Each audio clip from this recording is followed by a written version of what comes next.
Hello students, welcome to step up academy. My name is Surabhi Tiwari और आज हम start करने वाले हैं क्लास 9 के फिजिक्स का चैप्टर नंबर 2 जिसका नाम है force and laws of motion. Force and laws of motion के पहले हमने पढ़ा था मोशन, जिसमें हमने देखा था कि भाई अगर कोई ऑब्जेक्ट अपनी पोजीशन को किसी रेफरेंस पॉइंट के रिस्पेक्ट में चेंज कर लेता है तो हम उसे कहते हैं मोशन। क्लियर है? बट हमें ये नहीं पता था कि ये मोशन एक्चुअल में होता किस कारण से है। तो यही सवाल का आंसर है फोर्स। फोर्स चीज़ों पे लगता है जिसकी वजह से जो चीज़ें हैं वो अपनी जगह से जो है डिफ्लेक्ट होती हैं, अपनी जगह से अपनी पोजीशन को चेंज कर लेती हैं। तो बस क्या पोजीशन को चेंज करना ही फोर्स है? क्या हम फोर्स को देख सकते हैं? फोर्स क्या है? ये सारी चीज़ों को जानने के लिए चलिए हम पढ़ते हैं पहले तो फोर्स की डेफिनेशन। तो फोर्स की एक जो नॉर्मल डेफिनेशन आपने अपने पुराने क्लासेस में पढ़ी होंगी, छोटी आप जब 6, 7, 8 में थे तब आपने देखा होगा, तो आपने सुना होगा कि the push and pull on a body, a push and pull on a body is called force। किसी भी बॉडी पर लगने वाला धक्का या आप उसको अगर खींचते हैं तो आप उसे फोर्स कहते हैं। क्लियर है? लेकिन अब अपन 10th क्लास मतलब हम 9th क्लास में आ चुके हैं, तो 9th क्लास में थोड़ा सा हमें एडवांस डेफिनेशन को समझना पड़ेगा। ठीक है? तो पुश और पुल ही सिर्फ क्या फोर्स है? तो हम ये कहेंगे कि नहीं, push and pull is the effect of force. Basically effect है। ठीक है? जैसे आप किसी चीज को खींच रहे हैं तो इसका मतलब क्या है? खींचना। ठीक है? तो ये क्या है? आपका एक तरीके का इफेक्ट है फोर्स का। फोर्स को हम देख नहीं सकते, तो फोर्स की क्या एक डेफिनेशन होना चाहिए? तो फोर्स की जो एक डेफिनेशन है प्रॉपर वे में अपन समझे, मतलब push and pull on a body भी गलत नहीं है, लेकिन एक जो प्रॉपर, जो कि हर मायने में ठीक डेफिनेशन है, उसकी बात करें तो वो होती है force is an external agent that changes or try to change the state of rest or motion, direction, shape and size of any object। ठीक है? अब भाई देखिए, हम वन शॉट वीडियो कर रहे हैं तो हम बहुत डिटेल में तो चीज़ों को नहीं समझेंगे, बट लेकिन इतना समझेंगे कि हमें एग्जाम टाइम में चीज़ें याद रहे। तो फोर्स क्या है? फोर्स एक एक्सटर्नल एजेंट है, मतलब कि अगर किसी भी चीज़ पे कोई फोर्स लग रहा है किसी चीज़ पर, तो उस पर कहीं ऊपर से एक्सटर्नली कोई चीज़ आ रही होगी। जैसे कि अगर मेरा ये पेन नीचे गिर जाए तो हम क्या करेंगे? ऊपर से इसको इस तरह से उठाएंगे। ठीक है? ये एक्सटर्नली मैं इस पर एक चीज़ अप्लाई करूँगी जिससे ये ऊपर की तरफ आ रही है। क्लियर है? तो फोर्स क्या है? एक एक्सटर्नल एजेंट है। ओके? जिसके कारण क्या क्या हो सकता है? कोई बॉडी अगर रेस्ट में है, रेस्ट में मतलब कि अगर एक ही जगह रखी हुई है तो वो मोशन में आ सकती है। जैसे फुटबॉल, अगर एक जगह आपने उस पर किक मारा तो क्या होगा? वो धीरे धीरे क्या करने लगेगी? आपको घूमती हुई, चलती हुई दिखाई देने लग जाएगी। ठीक है? मतलब कि वो मोशन में आ जाएगी। फोर्स के कारण आप किसी भी चीज़ का डायरेक्शन चेंज कर सकते हो। ठीक है? मान लीजिए कि आप टॉय कार से खेल रहे हो, आपने फोर्स वो एक डायरेक्शन में जा रही थी, लेकिन आप ऑटोमेटिक कार जो होती है, जो कि किसी चीज़ से टकरा करके क्या होती है? डायरेक्शन चेंज कर लेती है। तो टकराव जो है, ठीक है, ये जो टकराव है ये भी एक तरीके का फोर्स है। शेप को भी हम चेंज कर सकते हैं। जैसे अगर आप डो प्रिपेयर करते हो कभी आटा, तो क्या देखते हो आप? घर पर जो चपाती जिससे बनती है उसका भी शेप, हम उसको छोटे छोटे पार्ट्स में तोड़ लेते हैं, फिर उससे चपाती बना लेते हैं, तो हम शेप भी चेंज कर देते हैं। स्प्रिंग का आप देख सकते हो, स्प्रिंग अगर आप खींचेंगे तो उसका शेप चेंज हो जाएगा। Size of any object, size भी हम चेंज कर सकते हैं, जैसे स्प्रिंग का ही हमने बताया। ठीक है? तो मतलब क्या है कि फोर्स एक तरीके का एजेंट है जो कि क्या कर देता है?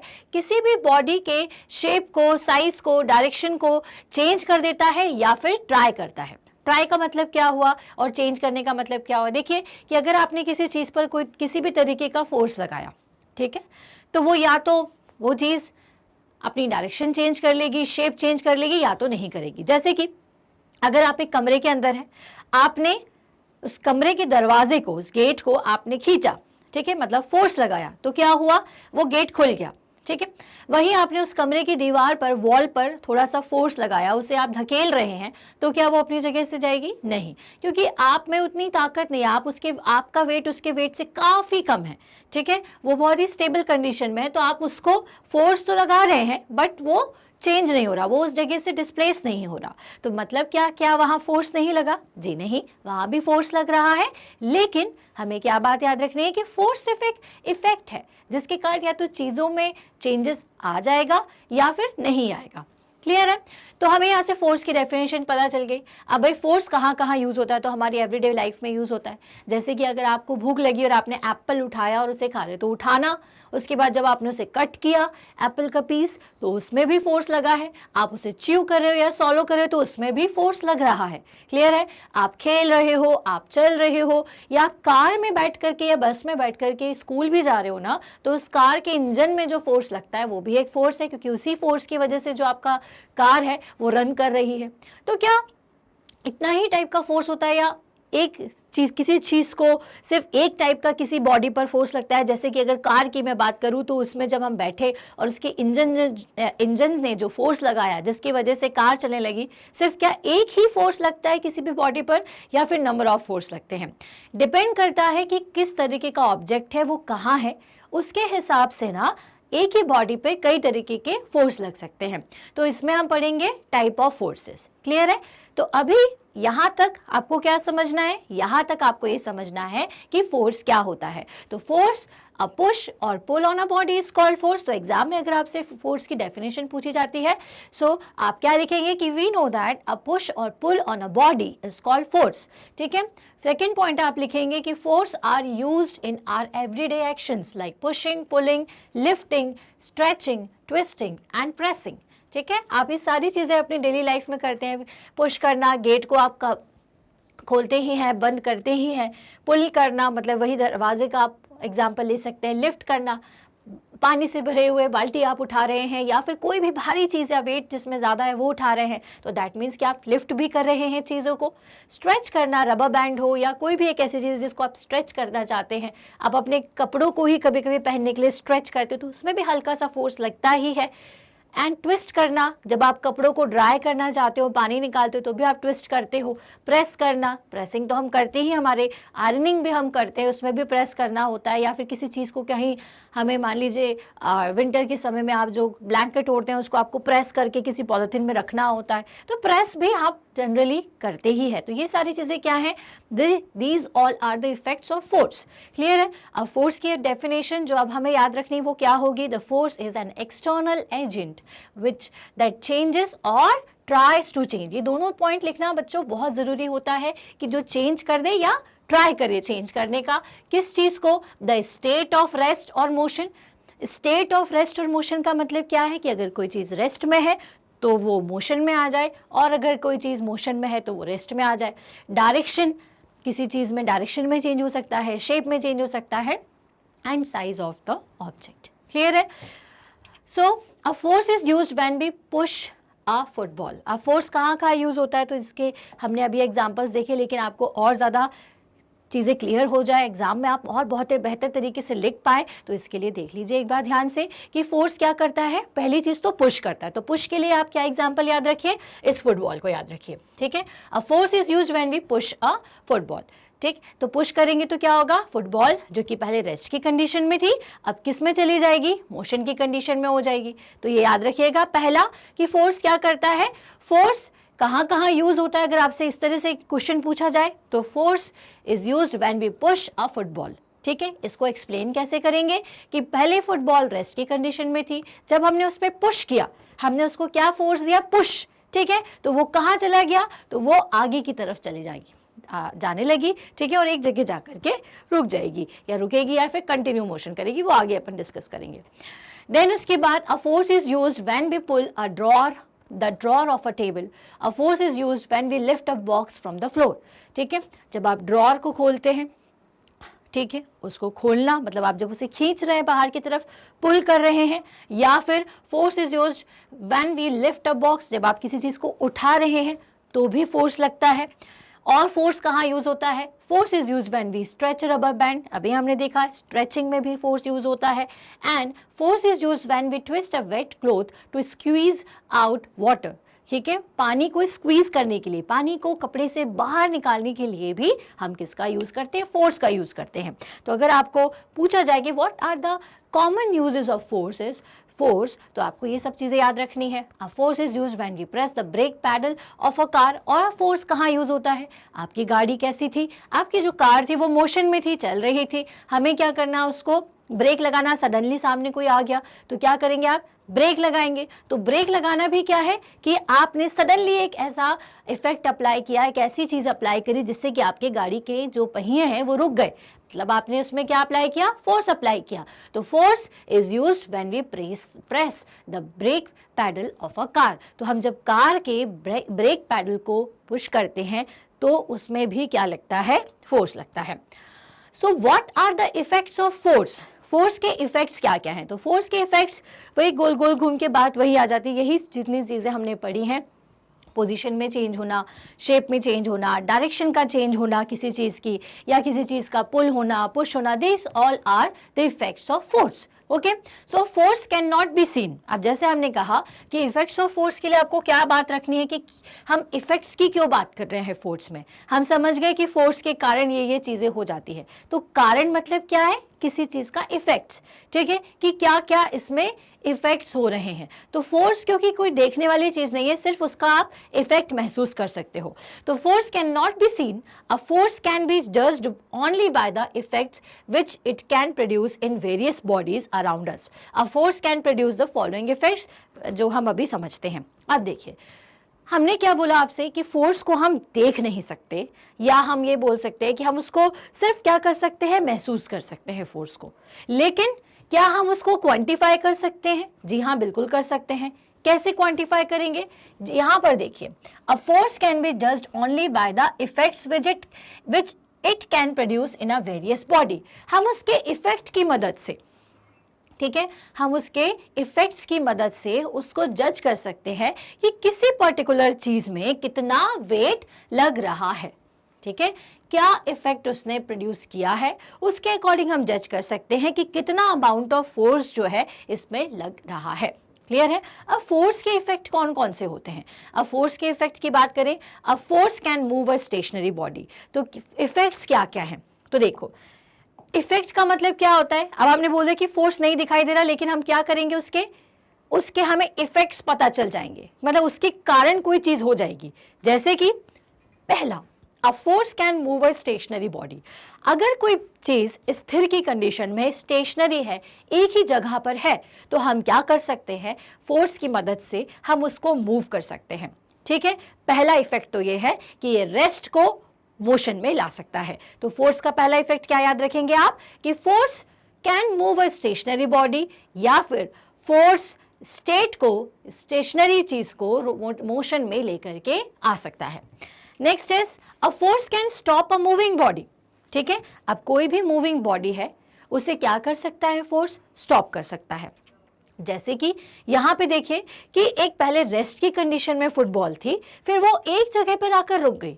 तो ये किस वजह से रुकी होगी? ये रुकी होगी फ्रिक्शन की वजह से। अब फ्रिक्शन का कॉन्सेप्ट हम थोड़ा आगे समझेंगे, बट फ्रिक्शन कैसे, मतलब कि जमीन कैसी है, थोड़ी सी ऊबड़ खाबड़ है। ठीक है, अब अर्थ है, अगर बहुत स्मूथ पॉलिश्ड सरफेस है तो उस पर आप जितना फोर्स लगाओगे उसके हिसाब से जो बॉल है वो आगे की तरफ जाती है। लेकिन अब अपन ग्राउंड पे बात करें तो बहुत सारी चीज़ें होती हैं, ग्रास होती है, पेबल्स होते हैं, ठीक, उन सब से टकरा कर क्या होगा, एक ऐसा फोर्स, अपोजिट फोर्स लगेगा। अपोजिट फोर्स का मतलब क्या होता है, मैंने यहाँ से बॉल को फेंका वॉल के ऊपर, बॉल गई वॉल पर, वॉल ने अपोजिट फोर्स लगाया और मेरी तरफ उसे वापस भेज दिया। तो इससे क्या होगा, उसकी स्पीड कम होगी, धीरे धीरे वो टकराते टकराते रुक जाएगी। ठीक है, तो उस पर फोर्स अप्लाई हुआ। तो force can stop a moving body. तो फोर्स किसी मूविंग बॉडी को स्टॉप भी कर सकता है। जैसे कि एक छोटा बच्चा दौड़ते हुए आपके पास आ रहा है, वो कैसा है, वो मोशन में है। फिर क्या हुआ कि आप सामने आकर उसको पकड़ लेते हैं। क्यों आप पकड़ पाए? क्योंकि आपका वेट उससे ज्यादा है, आपने फोर्स लगाया, अपोजिट फोर्स लगाया, और वो अचानक से आपसे टकरा करके रुक जाता है। ठीक है, तो फोर्स जो है वो मूविंग बॉडी को स्टॉप कर सकता है। A force can stop a moving body. दूसरा इफेक्ट, तीसरा इफेक्ट और क्या कर सकता है, a force can change the speed of a moving body. Obvious सी बात है, फोर्स की मदद से हम किसी भी मूविंग बॉडी की स्पीड को भी क्या कर सकते हैं, कम कर सकते हैं या ज्यादा कर सकते हैं। जैसे कि जब आप क्रिकेट देखते हैं तो आप देखते हैं कि बॉलर किसी अलग स्पीड से बॉल फेंकता है, और फिर बैट्समैन के बैट के अकॉर्डिंग कि वो कितना फोर्स उस बॉल पर लगा रहा है। ठीक है, हो सकता है राहुल द्रविड़ खेल रहा हो तो बॉल कितनी भी स्पीड में आए वो टुक कर देगा और नीचे बॉल आपकी बिल्कुल पास में कहीं पर गिर जाएगी। फील्डर के, लेकिन वहीं विराट कोहली है या कोई और है, मान लीजिए धोनी था, तो उन्होंने क्या किया कि तेजी से किसी ने बॉल आई और उन्हें घुमाया और छक्का लगा दिया। तो ये सब क्या है, ये फोर्स की वजह से कि किसी और स्पीड में बॉल आ रही थी, फिर उसको सामने वाले ने या तो बहुत तेजी से उसको और स्पीड उसकी बढ़ा दी, या स्पीड नहीं बढ़ी तो एक दूसरा कॉन्सेप्ट वहां पर आ जाता है, तो उसकी वजह से जो आपकी बॉल है वो चली गई, मतलब कि स्पीड में चेंज हो गया, क्योंकि पहले बॉलर ने जो फेंका वो एक अलग स्पीड थी, ठीक है, फिर वहां से बैट से जो फोर्स लगा है उससे बॉल की स्पीड में दूसरा चेंज आ जाता है, या तो वो कम स्पीड हो जाएगी या उसकी स्पीड ज्यादा हो सकती है। समझ में आया? So a force can change the speed of a moving body. अब नेक्स्ट आ जाते हैं, force can change the direction of a moving body. अब देखिए भाई, यहाँ फुटबॉल के मैच में आपने देखा रोनाल्डो आपको दिख ही रहा है। अब यहाँ से एक फुटबॉलर ने इस डायरेक्शन में फुटबॉल को फेंका, लेकिन रोनाल्डो ने क्या किया, हेड से उसको दूसरी डायरेक्शन में भेज दिया। कैसे किया भाई? उसने हेड से एक फोर्स लगाया जो कि इस साइड से आने वाली फुटबॉल को किसी और डायरेक्शन में भेज दी। तो फोर्स ने क्या किया, यहां से बॉल आ रही है लेकिन उसकी डायरेक्शन को यहां कर दिया। जाना चाहिए था फुटबॉल को यहां, बट क्योंकि रोनाल्डो यहां पर था, उसने हेड से उसे कहां पहुंचा दिया, सीधे गोल कर दिया। ठीक है, तो डायरेक्शन मतलब चेंज हो जाती है फोर्स की मदद से। Next is a force can change the shape of a body. Shape या साइज जो है दोनों ही फोर्स की मदद से, की हेल्प से चेंज हो सकते हैं। जैसे कि जब आप आटा गूंथते हैं, ठीक है, डो तैयार करते हैं, तो आपके पास पहले पाउडर रहता है, आप उसे और छोटे छोटे टुकड़ों में तोड़ लेते हैं, उसका एक बड़ा सा डो बना लेते हैं। तो मतलब फोर्स की मदद से ही ये सारी चीजें हो पाती है। सो अब फोर्स की बात करेंगे तो हमें एक बहुत इंपॉर्टेंट कॉन्सेप्ट को समझना है। अब फोर्स कहाँ कहाँ लगता है? देखिए, अगर आप ग्राउंड पर हैं, ठीक है, तो आप बॉल खेल रहे हैं, तो उस बॉल पर कई तरीके के फोर्स लगेंगे। एक तो वो फोर्स जो कि आपने उस पर लगाया, दूसरा फोर्स जो कि कौन लगा रहा है, अर्थ उस पर लगा रही है, और एक और फोर्स होता है जो कि सरफेस की वजह से लगता है। ठीक है, अब आपको पता है कि अर्थ हमारी कौन सा फोर्स लगाती है, ग्रेविटेशनल फोर्स। ठीक है, ग्रेविटेशनल फोर्स मतलब क्या होता है कि अर्थ कोई भी चीज को अगर आप ऊपर से ड्रॉप करोगे तो वो नीचे से क्या करती है, ऊपर वाली चीज को और तेजी से नीचे खींचने की कोशिश करती है। जैसे कि कैसे समझेंगे आप? देखो, किसी भी बॉडी पर ना एक समय पर एक से ज्यादा फोर्स लग सकते हैं, ठीक है, और लगते ही हैं। जैसे कि सबसे ज्यादा कौन सा फोर्स लगता है? Gravitational force. आप जब बॉल खेलते हैं, आपने बॉल को उठाया, पिक किया और उसे ड्रॉप कर दिया, तो वो बहुत तेजी से नीचे आएगी। अब आपने बॉल को उठाया और आपने उसे ऊपर किया, तो वो उतनी स्पीड में ऊपर नहीं जाती है जितनी स्पीड में वो नीचे आती है। ऐसा क्यों? Because of gravitational force. Gravitational force लगा और आपका भी फोर्स लगा, आपने उसको नीचे ऐसे फेंका, ड्रॉप किया, तो उसके कारण और ग्रेविटेशनल फोर्स के कारण उसकी स्पीड बढ़ जाती है। लेकिन वहीं जब आप बॉल को ऊपर उछालते हो तो ग्रेविटेशनल फोर्स कैसा लग रहा है? जब आपकी बॉल ऊपर जा रही है तो ग्रेविटेशनल फोर्स जो है ये उसे नीचे लाने की कोशिश करता है, तो जिसके कारण वो ऊपर तो जाना चाहती है, बट इस ग्रेविटेशनल फोर्स की वजह से, इस ग्रेविटेशनल फोर्स की वजह से ये वापस से नीचे आना शुरू कर देती है। ठीक है, इसलिए जब आप बॉल को ड्रॉप करते हो तो वो स्पीड में आती है ग्रेविटेशनल फोर्स की वजह से। ठीक है, क्योंकि वो नीचे ही आ रही थी और आपने उसको खींच लिया। जैसे कि आप मान लीजिए कि आप सेकंड फ्लोर पर रहते हैं, ठीक है, और आप नीचे खड़े हुए हैं और आपका मान लीजिए कि नीचे एक पेन गिरा हुआ है, ठीक है, तो आपने बोला कि आपके फ्रेंड से कि यार मुझे पेन उठा करके दे दो। अब उसने बोला मैं उछाल नहीं पाऊंगा, ऊपर नहीं फेंक पाऊंगा, यहाँ वहाँ चला जाएगा। तो आपने क्या किया, एक बकेट लिया, उसको बांधा और नीचे आप उसे भेज रहे हैं। अब बीच में से आपका दूसरा फ्रेंड आया, उसने खींच लिया, तो क्या होगा, जल्दी से वो आ जाएगा। इसी तरीके से क्यों? क्योंकि आप भी ऊपर से उसको भेज रहे हो और नीचे किसी ने उसको खींच लिया। उसी तरीके से जब कोई भी चीज ऊपर से आप ड्रॉप करते हो तो उस पे ना फोर्स लगता है। एक तो आपने उसकी मदद कर दी कि हाँ भाई नीचे जाओ, ठीक है, आपने उसको पुश कर दिया, हाँ जाओ, और फिर नीचे से और कौन खींच रहा है उसको? ग्रेविटी। ठीक है, ग्रेविटेशनल फोर्स और लग गया उस पर। क्लियर है? वहीं आपने ऊपर किया तो क्या हुआ, आपने तो ऊपर भेजा उसे, लेकिन ग्रेविटेशनल फोर्स नहीं मान रहा, वो नीचे ही लेकर आएगा सब चीज़ों को, तो वो नीचे ही लगता है। इसलिए जब आप बॉल को ऊपर फेंकते हो तो उसकी स्पीड कम होती है और नीचे आती है तो उसकी स्पीड ज़्यादा हो जाती है। तो यहाँ पर वही लिखा है कि when a ball is dropped from a height its speed goes on increasing the speed of a falling ball और एनी अदर फॉलिंग बॉडी। कोई भी फॉलिंग बॉडी है, अगर कोई ऊपर से नीचे जंप कर रहा है या कोई भी चीज अगर ऊपर से नीचे आ रही है, उसकी स्पीड ज्यादा रहेगी नीचे आते time. The speed of any object is increased because the earth applies a pulling force on it which is called the force of gravity. ठीक है, अर्थ क्या अप्लाई करती है, एक पुलिंग फोर्स। अर्थ हमेशा पुलिंग फोर्स अप्लाई करेगी, push नहीं करेगी कि आप खड़े हो और आपको ऊपर की तरफ उछाल दे। ठीक है ना, आप अपने खुद से उछलते हो लेकिन आपको अर्थ क्या करती है, आप ऐसे कूदते हैं लेकिन आप वापस नीचे आ जाते हैं। क्यों नीचे आ जाते हैं, क्योंकि अर्थ आप पर एक पुलिंग फोर्स अप्लाई करती है, वो आपको नीचे लेकर के आती है, जिसे अपन क्या कहते हैं, फोर्स ऑफ ग्रेविटी। ये आपको याद रखना है बच्चों। ठीक है, तो फोर्स ऑफ ग्रेविटी लगता है। So it is the force of gravity of the earth which pools a falling ball towards its centre and increase its speed. जब अब फोर्स ज़्यादा रहेगा, अब जैसे हमने बताया कि कोई चीज़ ऑलरेडी स्पीड में है और उसी डायरेक्शन में अगर उसमें फोर्स लग रहा है, ठीक है, तो क्या होगा, स्पीड बढ़ेगी। मान लीजिए एक छोटी सी बॉल जा रही है, वो ऑलरेडी रोल कर रही है, आपने और उसको फोर्स लगा दिया तो क्या होगा, वो और तेजी से जाएगी क्योंकि आपने सेम डायरेक्शन पर उस पर वो लगाया है। ठीक है, क्या लगा दिया, फोर्स लगा दिया है। तो जब ग्रेविटी कोई भी चीज गिरती है तो वो उसी डायरेक्शन में आती है जिस डायरेक्शन में फोर्स उस पर लग रहा होता है, मतलब उसको नीचे ही लाना चाहता है वो, तो इसलिए स्पीड भी बढ़ जाएगी। So on the other hand when a ball is throne upward then its speed goes on decreasing. This is because the earth apply a pulling force of gravity on the ball in the downward direction opposite of the motion of the ball. अब वही point है, again and again आप चाहे तो मैं समझाती जाऊंगी, आप समझते जाइए कि अगर मैं बॉल को ऊपर की तरफ फेंकूंगी तो क्या होगा, मैंने उसे ऊपर फेंका, डायरेक्शन मेरी कहाँ थी, ऊपर, लेकिन फोर्स कहाँ लग रहा है, नीचे। कौन सा फोर्स लग रहा है, क्योंकि आपने तो उसे लगाया और छोड़ दिया, आपने बस उसको speed they the.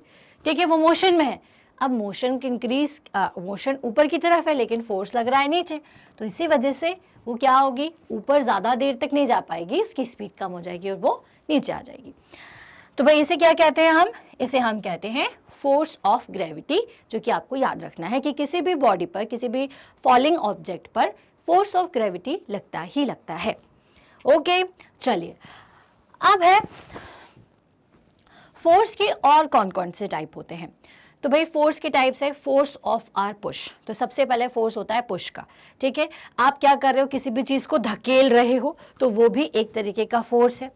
Force of पुल भी एक तरीके का फोर्स है, आप इसे खींच रहे हो तो भी ये क्या है, आपका फोर्स ऑफ पुश। ठीक है, अब ये बच्ची क्या कर रही है, अपोजिट साइड में इसे खोलने की कोशिश कर रही है, ये पुल कर रही थी लेकिन उस चीज़ में क्या करना था, उसे पुश करना था, तो ये इसीलिए खुल गया। तो पुश भी is a kind of force.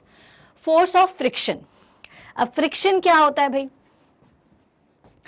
अब फ्रिक्शन जैसे कि किसी भी चीज़ का घर्षण, जिसको अपन हिंदी में कहें तो फोर्स ऑफ फ्रिक्शन मतलब होता है घर्षण, मतलब किसी भी चीज़ पर अगर कोई चीज़ रब होगी तो वो धीरे धीरे अपनी स्पीड को कम कर लेंगे। मतलब अगर नॉर्मल बोलचाल की भाषा में हम बात करें तो फोर्स ऑफ फ्रिक्शन का मतलब यही है कि मतलब अगर स्मूथ सरफेस है, जैसे कि एक बॉल है ना, अगर बहुत स्मूथ सरफेस होती है, मतलब बिल्कुल प्लेन, एकदम नीट एंड क्लीन, आप उस पर बॉल फेंकते तो क्या होती है, वो ज़्यादा रोल करती है।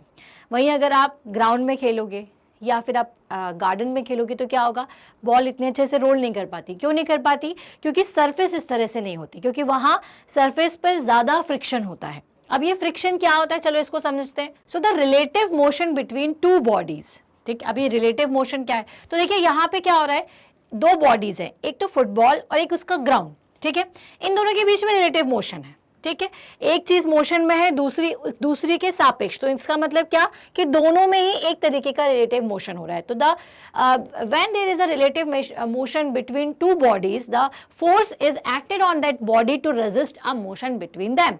ठीक है, तो एक ऐसा फोर्स जो कि उनके मोशन को रोकने के लिए लगता है, उसके मोशन को रेजिस्ट करता है, उसको स्टॉप करने के लिए रखता है, उसे हम कहते हैं फोर्स ऑफ फ्रिक्शन। ठीक है। सो क्या बताया मैंने कि when there is a relative motion between two body, क्या होता है जब दो बॉडीज के बीच में रिलेटिव मोशन होता है, क्या होता है रिलेटिव मोशन, ठीक है।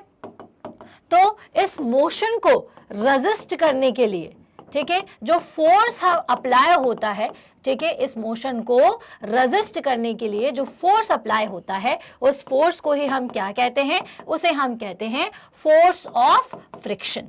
क्या कहते हैं उसे, फोर्स ऑफ फ्रिक्शन। अब बेसिकली क्या होता है कि जब कोई बॉडी, ठीक है, किसी दूसरी बॉडी पर इस तरह से मोशन करती है, ठीक है, रोल करती है, मोशन करती है, या अपन कह सकते हैं इस तरह से रोल करती है, ज्यादा समझ में आएगा आपको। तो क्या होता है कि जब कोई बॉडी एक दूसरी बॉडी के ऊपर रोल करती है तो ये दोनों ही एक दूसरे के लिए क्या है, रिलेटिव मोशन में है। नीचे वाली सतह ऊपर वाली सतह के लिए, नीचे वाली सरफेस ऊपर के लिए, ऊपर वाली नीचे के लिए है, ठीक है। तो क्या होता है कि जब ये रिलेटिव करती है तो अगर बॉडी स्मूथ है तो ये ज्यादा देर तक एक दूसरे के ऊपर रोल करेंगी, लेकिन अगर बॉडी स्मूथ नहीं है तो क्या होगा, इनमें आपस में इंटरलॉकिंग हो जाएगी, ठीक है, आगे नहीं बढ़ पाएंगे। इंटरलॉकिंग हो जाने की वजह से क्या होगा, चीजें आगे नहीं जा पाएंगी, ठीक है, मोशन जो है वो रुक जाएगा। क्यों, क्योंकि ये जो इंटरलॉकिंग का एक फोर्स है कि इंटरलॉक हो गया, ठीक है, उसकी वजह से मोशन रुक जाएगा और बॉडी आगे नहीं जाएगी। जैसे कि बॉल को जब अपन स्मूथ सरफेस पे रोल करते हैं, ठीक है, कैसे रोल करते हैं, एक स्मूथ सरफेस पे, है ना, बहुत स्मूथ सरफेस है, तो जो बॉल का मूवमेंट है, ठीक है, वो कैसा होगा, ज्यादा देर तक होगा, ठीक है, लेकिन वो भी कहीं ना कहीं एक जगह जाकर के रुक जाएगा। क्यों रुक रहा है, फ्रिक्शन के कारण, ठीक है, बट वो फ्रिक्शन का फोर्स इतना ज्यादा नहीं था कि बॉल इस चीज में जल्दी रुक जाए। लेकिन वही अगर कोई ऊबड़ खाबड़ सा रास्ता है और उस पे बॉल जा रही है, दूसरी सरफेस इस तरह से जा रही है, तो क्या होगा कि दो सरफेसेस, ये मान लीजिए बिल्कुल इसकी सरफेस की बात करें, ठीक है, बॉल के नीचे वाले पोर्शन की, यह है बॉल का नीचे वाला पोर्शन, तो वो कहीं ना कहीं जाकर के इस सरफेस में, उसकी सरफेस जो है वो इंटरलॉक हो जाएगी। इंटरलॉक होने का मतलब क्या है कि देखिए एक सरफेस ऐसी है और दूसरी कैसी है, ऐसी, ठीक है, ऐसी है, ऐसी है, ऐसी है, लेकिन ये कहीं ना कहीं जाकर के आपस में मिल रही है यहाँ पे, ठीक है, मतलब कि लॉक हो जा रही है। तो इसलिए क्या होगा, आगे नहीं बढ़ पाएंगी क्योंकि वहीं अटक गई, एक फोर्स उनके ऊपर लग गया। समझ में आई बात। तो एक इंटरलॉकिंग इफेक्ट क्योंकि इनके बीच में क्रिएट हो जाता है, इतना डीप में अगर अपन चले तो, ठीक है, तो उसी को हम फ्रिक्शन कहते हैं। या सिंपल सा आप समझिए कि when there is a relative motion between the two surfaces, the force which resist the motion of these surfaces are known as force of friction. तो जो इनके मोशन को रोक दे रहा है, ठीक है, उसे आप कहते हो फोर्स ऑफ फ्रिक्शन। क्योंकि अब आपको कॉन्सेप्ट आई थिंक समझ में आ रहा होगा, क्योंकि बॉडी और बॉडी के बीच में क्या होता है, एक इंटरलॉकिंग हो जाती है। माइक्रोस्कोप से अगर अपन बहुत अच्छे से देखेंगे तो अपने को समझ में आता है कि हाँ भाई, अगर बहुत जूम करके आपने देखा कि बॉल जा रही है किसी एक ऐसी ऊबड़ खाबड़ रास्ते में और उसकी कहीं ना कहीं एक छोटा सा स्पेस उस बॉल का कहीं उस जगह फंस गया, ठीक है, कि वो आगे नहीं बढ़ पाया, रुक गया, ठीक है, तो इसी वजह से क्या होगा, वहीं पे स्टॉप हो जाएगा। तो ये क्या होता है, फोर्स ऑफ फ्रिक्शन। तो किसी भी बॉडी पे क्या क्या लगता है बच्चों, पहले तो फोर्स ऑफ पुश, मतलब कि एक धक्का जो आपने उसको दिया था, उसके बाद मान लीजिए कि आपने बॉल को धक्का दिया, वो ग्राउंड में गई और एक जगह जाके रुक गई, तो रुकने का कारण क्या था, फोर्स ऑफ फ्रिक्शन, ठीक है। देन है फोर्स ऑफ ग्रेविटी, आपने उसी बॉल को ऊपर से फेंका तो वो नीचे बहुत तेजी से आ रही है। क्यों तेजी से आ रही है, क्योंकि जो फोर्स लग रहा है ग्रेविटी का, वो नीचे की तरफ इस पे इस तरह से अप्लाई होता है। एप्पल का नीचे गिरना, बॉल का नीचे गिरना, या आपका एरोप्लेन से नीचे कूदना, ये सब किस वजह से आपको नीचे लेकर के आता है, तो this is all because of the force of gravity. ये सभी ग्रेविटी के कारण होता है। ग्रेविटी की डायरेक्शन कहाँ है, हमेशा आपको सेंटर की तरफ लेकर आने की कोशिश करती है, नीचे लेकर आती है। क्लियर है। तो एक आपका फोर्स कौन सा होता है, फोर्स ऑफ ग्रेविटी, और होता है force of reaction of ground. ठीक है, इस चीज को समझ लीजिए। Force of reaction of ground का क्या मतलब है, आप किसी सरफेस पर खड़े हुए हैं, आप अच्छे से क्यों खड़े हुए, क्योंकि जितना फोर्स आपका, आपकी बॉडी का इस सरफेस पे लग रहा है, ग्राउंड पर लग रहा है, उतना ही फोर्स जो ग्राउंड है वो आप पर लगा रही है, तभी आप खड़े हुए हैं। ठीक है, मतलब यहां कॉन्सेप्ट आ जाता है बैलेंस्ड फोर्स का। ठीक, आप किसी एक जगह पर अच्छी तरीके से खड़े हैं क्योंकि आपकी बॉडी बैलेंस है। ठीक है, अब वहीं आप कभी किसी कच्ची लकड़ी के ऊपर खड़े होते हैं या किसी ऐसे प्लेटफॉर्म पर जो अंदर से खोखला हो और आप खड़े हो, लेकिन आप फटाक से नीचे गिर गए, ठीक है, क्योंकि वो प्लेटफॉर्म फट गया। क्यों फट गया? क्योंकि आपका जो वेट था उस प्लेटफॉर्म ने सहन नहीं किया, वो उतना वेट ऊपर नहीं अप्लाई कर पाया जितना कि होना चाहिए। जैसे अगर आप रेतीली सतह पर हैं, ठीक है, सैंड वाली सरफेस पर जहाँ पे बहुत सारी रेत है, सैंड है, अगर आप वहाँ पर खड़े हो चलते चलते अचानक से आपका पैर अंदर चला जाता है। क्यों चला जाता है? क्योंकि आप जितना फोर्स उस ग्राउंड को अप्लाई कर रही है आपकी बॉडी नीचे की तरफ, उतना ही फोर्स वो अप्लाई नहीं कर पा रही, वो कम हो गया, इसलिए आप नीचे पहुंच गए। समझ में आई बात? तो force of reaction of ground का मतलब यही होता है कि जितना फोर्स आपकी बॉडी लगाती है उतना ही फोर्स जो है ऊपर ग्राउंड जो है वो आपके ऊपर लगाता है। अगर नहीं लगा पाएगा तो आपकी बॉडी क्या होगी? उस ग्राउंड से नीचे चली जाएगी। वैसे ऐसा होता नहीं हर केसेस में, कहीं ना कहीं हमारा जो ग्राउंड होता है वो हमारी बॉडी को इक्वल फोर्स लगा ही देता है। तो आप कैसे भी पोजीशन में खड़े हुए हो, चाहे आपका पैर ऐसा है, ऐसा है, ऐसा है, ऐसा है, किसी भी डायरेक्शन में हो, एक अपोजिट, ये जो रेड कलर से आपको मार्क दिख रहा है, यही वो फोर्स है जो कि क्या है? आपका फोर्स ऑफ ग्राउंड। ठीक है, जो कि आपको equal amount of force provide करता है, जिससे कि आप सीधे, या फिर जैसे मैं चल पा रही हूँ, या फिर कोई भी सामान किसी चीज पे रखा हुआ है, तो वो क्यों रखा हुआ है? क्योंकि there is a force of reaction of ground, मतलब कि दोनों के बीच में एक बैलेंस बना हुआ है इसकी वजह से। ठीक है, अब जैसे आपने कोई भारी सामान किसी ऐसे कमजोर टेबल पर रख दिया जो कि उसके वेट को सहन नहीं कर पाया, वो टूट जाएगा। क्यों टूट जाएगा? क्योंकि जो सामान है उसका वेट ज्यादा है और टेबल उस इतना अपोजिट फोर्स उस पर अप्लाई नहीं कर पा रही ताकि वो उस जगह पे बैलेंस रहे। ठीक है, आई बात समझ में? तो अब हम समझेंगे क्या बच्चों? अब हम समझेंगे बैलेंस्ड फोर्स को। यहाँ से कॉन्सेप्ट किसका आता है? बैलेंस्ड फोर्स का आता है। अब भाई ये बैलेंस्ड फोर्स का मतलब क्या है? मान लीजिए कि एक टेबल पर बॉक्स रखा हुआ है, आपने आपके एनसीईआरटी की बुक में भी ये एग्जाम्पल है, वो वही मैं आपको इसलिए समझा रही हूँ ताकि आपको ज़्यादा आसानी से और चीज़ें समझ में आ जाए। और भी एग्जाम्पल देखेंगे अपन। तो बैलेंस्ड फोर्स का मतलब पहले समझ लीजिए, फिर एग्जाम में क्या डेफिनेशन लिखेंगे वो मैं आपको बताती हूँ। तो मान लीजिए कि एक बॉक्स टेबल पर रखा हुआ है, आपने इधर से भी एक स्ट्रिंग, एक ही सेम लेंथ का एक स्ट्रिंग आपने उस पर यहाँ पर बांधा, एक स्ट्रिंग यहाँ बांधा। अब आप उसे दोनों तरफ से खींच रहे हो, बिल्कुल एक समान। ऐसा नहीं कि एक साइड से थोड़ा ढीले, थोड़ा हल्का सा खींच रहे हैं, एक साइड से थोड़ा तेज। आपने बिल्कुल एक जैसा दोनों साइड से आप उसको स्ट्रेच कर रहे हो, तो क्या होगा? बिल्कुल एक जैसा आप उसे स्ट्रेच करोगे तो क्या बॉक्स हिलेगा? नहीं, बॉक्स वहीं का वहीं रहेगा। ठीक है, सिमिलरली अगर एक जैसे दो लोग हैं एक ही वेट के, और वो किसी बॉक्स को, एक हैवी बॉक्स को, एक लेफ्ट साइड से एक राइट साइड से धक्का दे रहा है, ठीक है, पुश कर रहा है, तो क्या बॉक्स पुश होगा? नहीं। वहीं अगर वो जो सामने वाला व्यक्ति है जो लेफ्ट पर है या राइट पर है, वो अगर दोनों ही राइट पर आ जाएं और अगर बॉक्स को धक्का देंगे तो या तो बॉक्स शिफ्ट हो जाएगा या नहीं होगा। क्यों? क्योंकि सब एक डायरेक्शन में कर रहे थे। तो ऐसे सारी कंडीशंस जहाँ पे फोर्स जो है, ठीक है, उसमें आपको इफेक्ट नजर नहीं आता है। ठीक है, the resultant of all the force acting on a body is zero. क्यों ऐसा हो जाता है? क्योंकि ऐसा इफेक्ट इसलिए नजर नहीं आता क्योंकि जितना फोर्स लग रहा है वो क्या हो जाता है? जीरो। देखिए क्या हो रहा है, मैंने अभी आपको एग्जांपल समझाया कि जब भी किसी बॉडी पे इस तरह से फोर्स लगे कि टोटल फोर्स जीरो हो जाए। अब कैसे हो जाए? यहाँ से किसी ने 30 न्यूटन का फोर्स लगाया, यहाँ से 30 न्यूटन का फोर्स लगाया, लेकिन डायरेक्शन कैसी है बच्चों? अलग अलग है। तो अगर मैं इसके फोर्स को ऐड करूंगी, ठीक है, तो ये फोर्स क्या हो जाएगा? मान लो यहाँ पर भी 30 है, यहाँ पर भी 30 है। तो अगर मान लीजिए कि इस डायरेक्शन को मैं पॉजिटिव लेती हूँ, इसको नेगेटिव, और इसको पॉजिटिव और इसको नेगेटिव, तो क्या होगी मेरी वैल्यू? अल्टीमेटली जब मैं इन सबको जोड़ूंगी तो क्या हो जाएगा? जीरो हो जाएगा ना। माइनस प्लस क्यों लिया हमने? क्योंकि डायरेक्शन के हिसाब से हम पोलैरिटी अलग अलग लेते हैं। ठीक है, अब कोई फोर्स आपका, आप जैसे आप बॉक्स को, आपका दोस्त यहाँ से धक्का दे रहा है, आप यहाँ से उसको धक्का दे रहे हैं, लेकिन आपका जो बॉक्स है वो अपनी जगह से बिल्कुल भी शिफ्ट नहीं हो रहा है, वो वहीं के वहीं है। क्यों? क्योंकि जो टोटल फोर्स उस बॉक्स पर लग रहा है वो जीरो हो गया, क्योंकि आप एक इस साइड से फोर्स लगा रहे हो, वहीं अपोजिट भी आप उतना ही फोर्स लगा रहे हो, तो क्या हो रहा है? बॉक्स वहीं का वहीं है। बट यहीं आपका एक और फ्रेंड आ गया, आप दो लोग एक साइड हैं और एक साइड आपका सिर्फ एक फ्रेंड है, तो आपने धक्का दिया तो अब क्या हुआ कि वो जो बॉक्स है वो इस डायरेक्शन में, मान लीजिए यहाँ से दो लोग हैं, यहाँ पर एक है, तो क्या होगा? इस डायरेक्शन में बॉक्स जो है वो डिफ्लेक्ट हो जाएगा।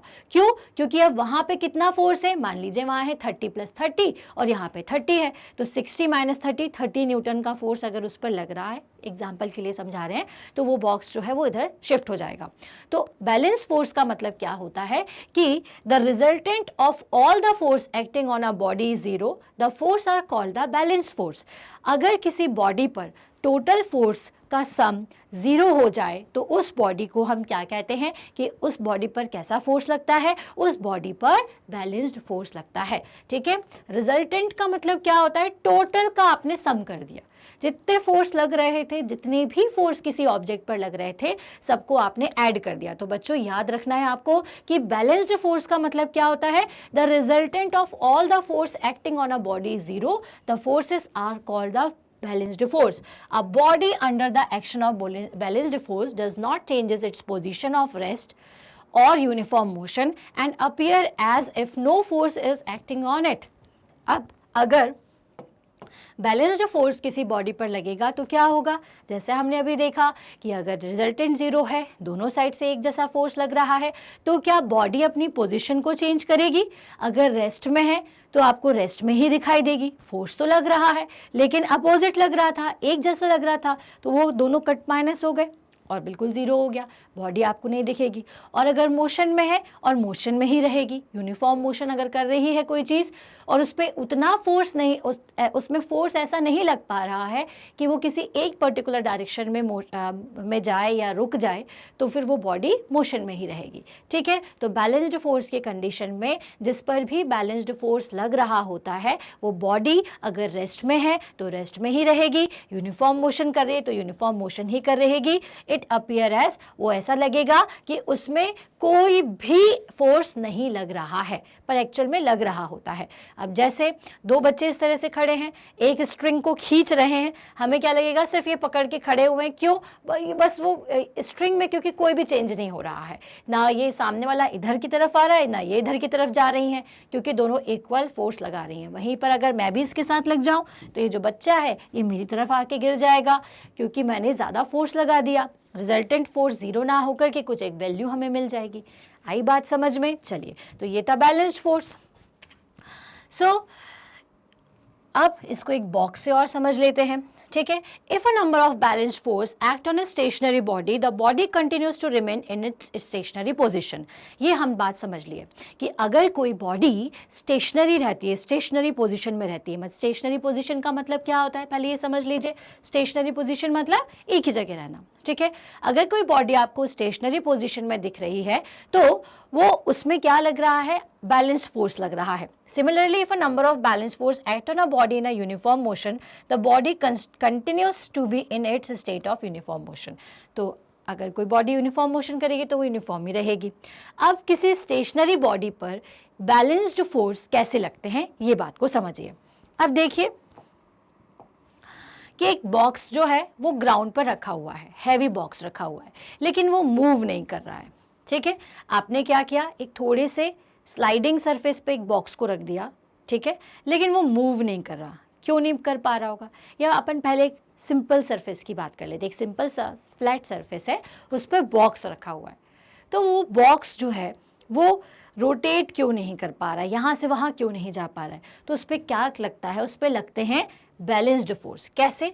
सबसे पहले तो इस पर लगता है force of reaction exerted by ground. अब ये वही फोर्स है, force of reaction of ground कौन सा है बच्चों, वही ग्राउंड वाला फोर्स। ठीक है, मतलब कि जितना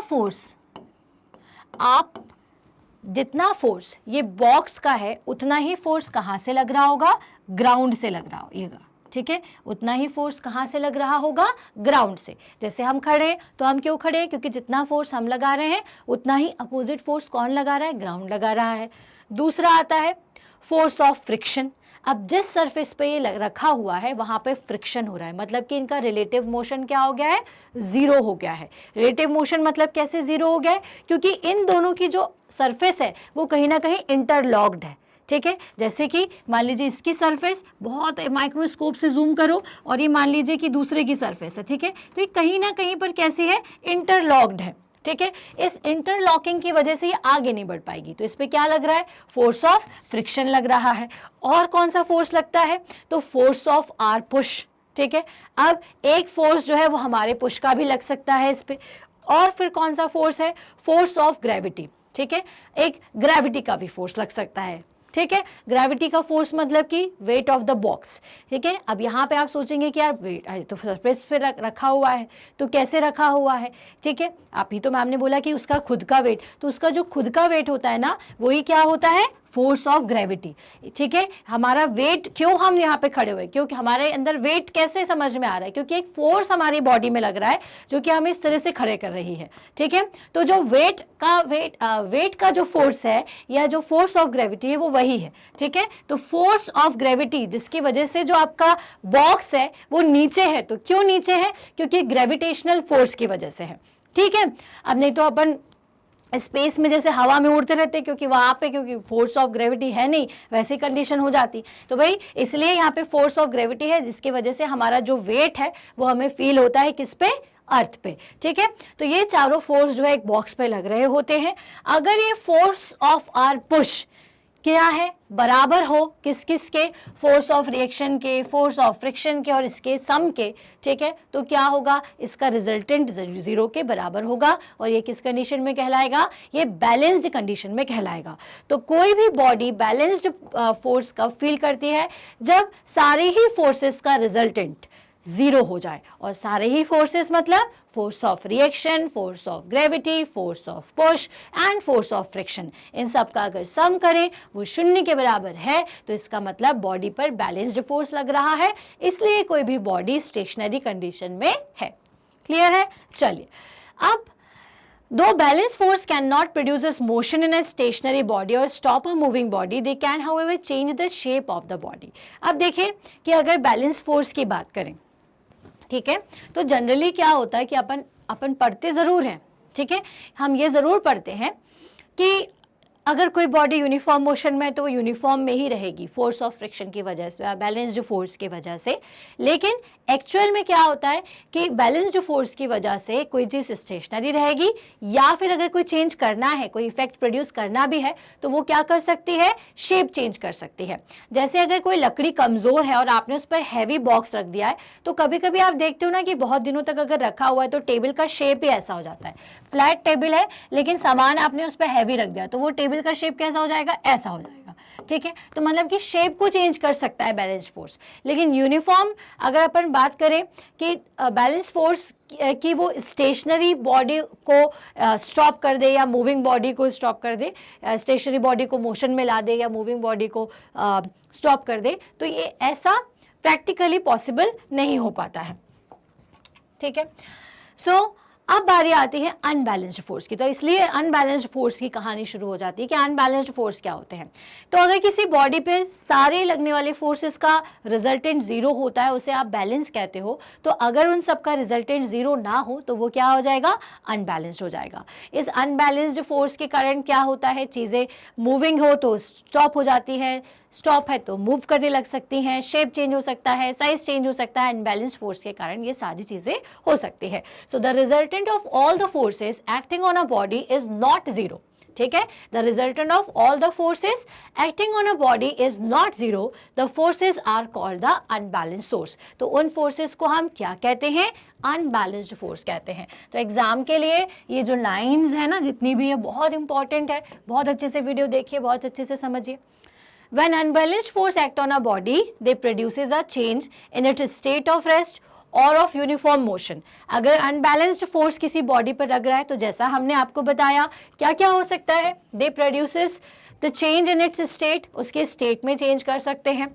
दूसरी चीज़ स्टेट ऑफ रेस्ट में चेंज कर सकते हैं ये, या फिर मोशन में है तो मोशन से रेस्ट में आ जाएगा। That is unbalanced force can move stationary body और they can stop a moving body. In other words, unbalanced force acting on a body can change its speed or direction of a motion.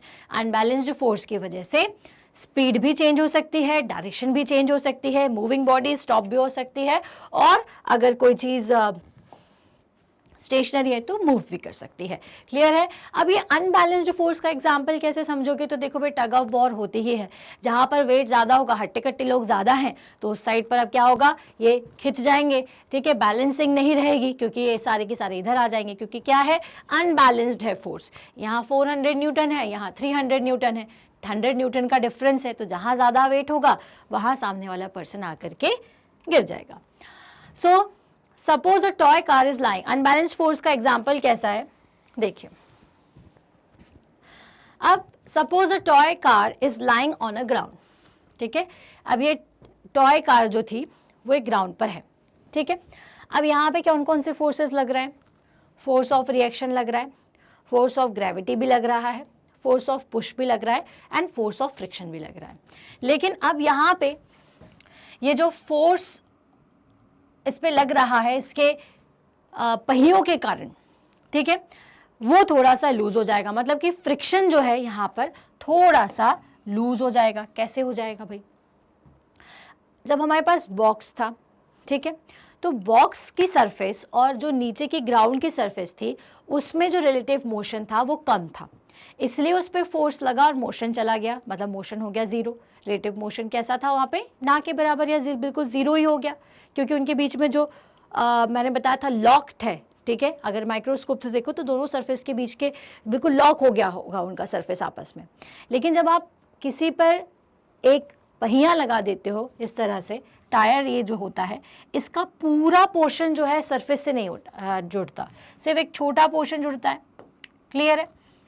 तो इससे क्या होता है कि यहाँ पे friction जो है वो कम हो जाएगा, क्योंकि बॉडी का कुछ ही पोर्शन जो है वो उसके सरफेस पे लग रहा है। ठीक है, तो अगर किसी बात अब आपने क्या किया, पहले बॉक्स को पुश किया तो वहाँ पे force of reaction, force of gravity और फोर्स ऑफ फ्रिक्शन समान रूप से लग रहे थे आपके पुश के, तो इसलिए वो बॉक्स नहीं गया।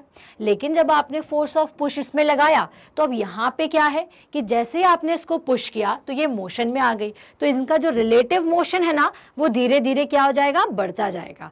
क्यों बढ़ता जाएगा, क्योंकि बीच में इंटरलॉकिंग इनकी सरफेस में नहीं हो पाएगी, क्योंकि एक ही पॉइंट जो है, एक पॉइंट सिर्फ जो है वो सतह पर सरफेस पर मिलेगा, जिसकी वजह से फोर्स ऑफ फ्रिक्शन यहाँ पर कम हो जाएगा, और जो आपकी कार है आपने जिस भी डायरेक्शन पर इसको पुश किया है वो धीरे धीरे चलती जाएगी। लेकिन क्या ये अनंत काल तक चलती जाएगी, क्या नहीं, कहीं ना कहीं फोर्स ऑफ फ्रिक्शन जो है धीरे धीरे धीरे कोई एक पॉइंट पे आकर के उसे रोक लेगा। समझ में आए बात। तो इनिशियली आपने उस पर जितना फोर्स लगाया है उतनी स्पीड में वो चलने लगेगी, जितनी ज़्यादा स्पीड होगी उतना तेज़ वो मोशन करेगी, उतनी जल्दी मतलब अपनी जगह पे चले, मतलब मोशन में तो है लेकिन स्पीड पर डिपेंड करेगा कि कितनी देर तक वो मोशन में रहती है। वो स्पीड किस पर डिपेंड करेगी कि कितना आपने फोर्स उस पर अप्लाई किया था। ठीक है, तो जितना फोर्स अप्लाई किया उतनी स्पीड, जितनी ज़्यादा स्पीड उतनी देर तक मोशन में वो रहेगी। लेकिन कहीं ना कहीं जाकर के कहीं ये धीरे धीरे धीरे धीरे जैसे जैसे उसकी स्पीड कम होगी वैसे वैसे उसका मोशन भी क्या होने लगेगा, कम होने लग जाएगा। क्लियर है। So when an unbalanced force act on a body, it produces motion in the body. Another point to be noted is that an unbalanced force can also stop a moving body. अब unbalanced force क्या कर सकता है, अब देखिए वहां पर आपने क्या किया, कार को पुश किया, तो पुश किया तो फोर्स ज्यादा हो गया था, धीरे धीरे धीरे धीरे धीरे धीरे वो जो पुशिंग इफेक्ट था वो क्या हो गया, कम हो गया। इफेक्ट कैसे कम हो रहा है, स्पीड कम होती जा रही है, स्पीड कम होती गई। क्यों कम हो रही है स्पीड, क्योंकि अब ये जो फोर्स ऑफ फ्रिक्शन है वो वापस से बढ़ने लग जाएगा। ठीक है, जैसे ही वो बढ़ा तो वो स्टॉप हो गया। क्लियर है। So when an unbalanced force act on a body, it produces the motion in the body. Another point to be noted is that an unbalanced force can also stop a moving body. ठीक है, ये क्या कर सकता है, body को motion में भी ला सकता है और स्टॉप भी कर सकता है। If there were no unbalanced force of friction and no air resistance, a moving bicycle would go on moving forever. ठीक है, अब देखिए क्या बात है, हमने जहाँ वहां पर टॉय कार का एग्जाम्पल लेके समझा। अब यहीं पर आप देखो कि यहाँ पर एक लड़की साइकिल चला रही है। ठीक है, अब बाइसिकल चलती जा रही है और वो छोड़ दिया, उसने पैडल मारना छोड़ दिया। ठीक है, तो क्या होगा, अगर कोई भी फ्रिक्शन नहीं होगा तो क्या होगा, तो भी आपकी बाइसिकल जो है वो चलती जाएगी। ठीक है, नो एयर रेजिस्टेंस, मतलब कि बाइसिकल किस किस केस में चलेगी, देखो एक तो अगर एयर यहाँ से आ रही है, आप कभी साइकिल चलाते होंगे तो सामने से बहुत तेजी से हवा आती होगी, तो क्या होगा, आपको थोड़ी सी मुश्किल लगती है, ठीक है, उस हवा के अपोजिट फोर्स के कारण, है ना। आप ऐसा फोर्स लगा रहे हो, आपका फोर्स धीरे धीरे कम हो जाएगा, और अपोजिट फोर्स के कारण क्या होगा, अगर आपने और फोर्स अपने उसमें कंटिन्यू नहीं रखा साइकिल पे लगाना, और आपका फोर्स जीरो हो गया, तो आपकी साइकिल रुक भी सकती है। तो अब अगर अपन ऐसा मान लें कि वो एयर का रेजिस्टेंस भी नहीं है, रेजिस्टेंस मतलब कि वो आपके साइकिल के मोशन का अपोज कर रही है, आप जो इस डायरेक्शन में जो फोर्स लगा रहे हो जिसकी वजह से साइकिल यहाँ मूव कर रही है, उसके लिए एयर भी नहीं है कि मतलब उसको रोकने के लिए। अगर मान लीजिए कि एयर का रेजिस्टेंस भी नहीं है, नीचे फ्रिक्शन का भी कोई फोर्स नहीं हो रहा है, और आप साइकिल को चला भी नहीं रहे, एक बार आपने बस उसको मोशन में छोड़ा, एक बार फोर्स लगाया, बस वो चलती जा रही है, तो क्या होगा, आपकी साइकिल चलती ही जाएगी, चलती ही जाएगी, चलती ही जाएगी। पर प्रैक्टिकली ऐसा पॉसिबल होता है कि नहीं। हम अगर साइकिल पर बैठे हैं और हमने अगर पैडल मारना छोड़ भी दिया, तो थोड़ी देर के बाद धीरे धीरे धीरे धीरे because of the friction and because of the air resistance, मतलब अपोजिट डायरेक्शन में हमें बहुत एयर का, नीचे से फ्रिक्शन का, इन सब के फोर्स की वजह से क्या होता है, हमारा जो साइकिल है वो धीरे धीरे रुक जाता है।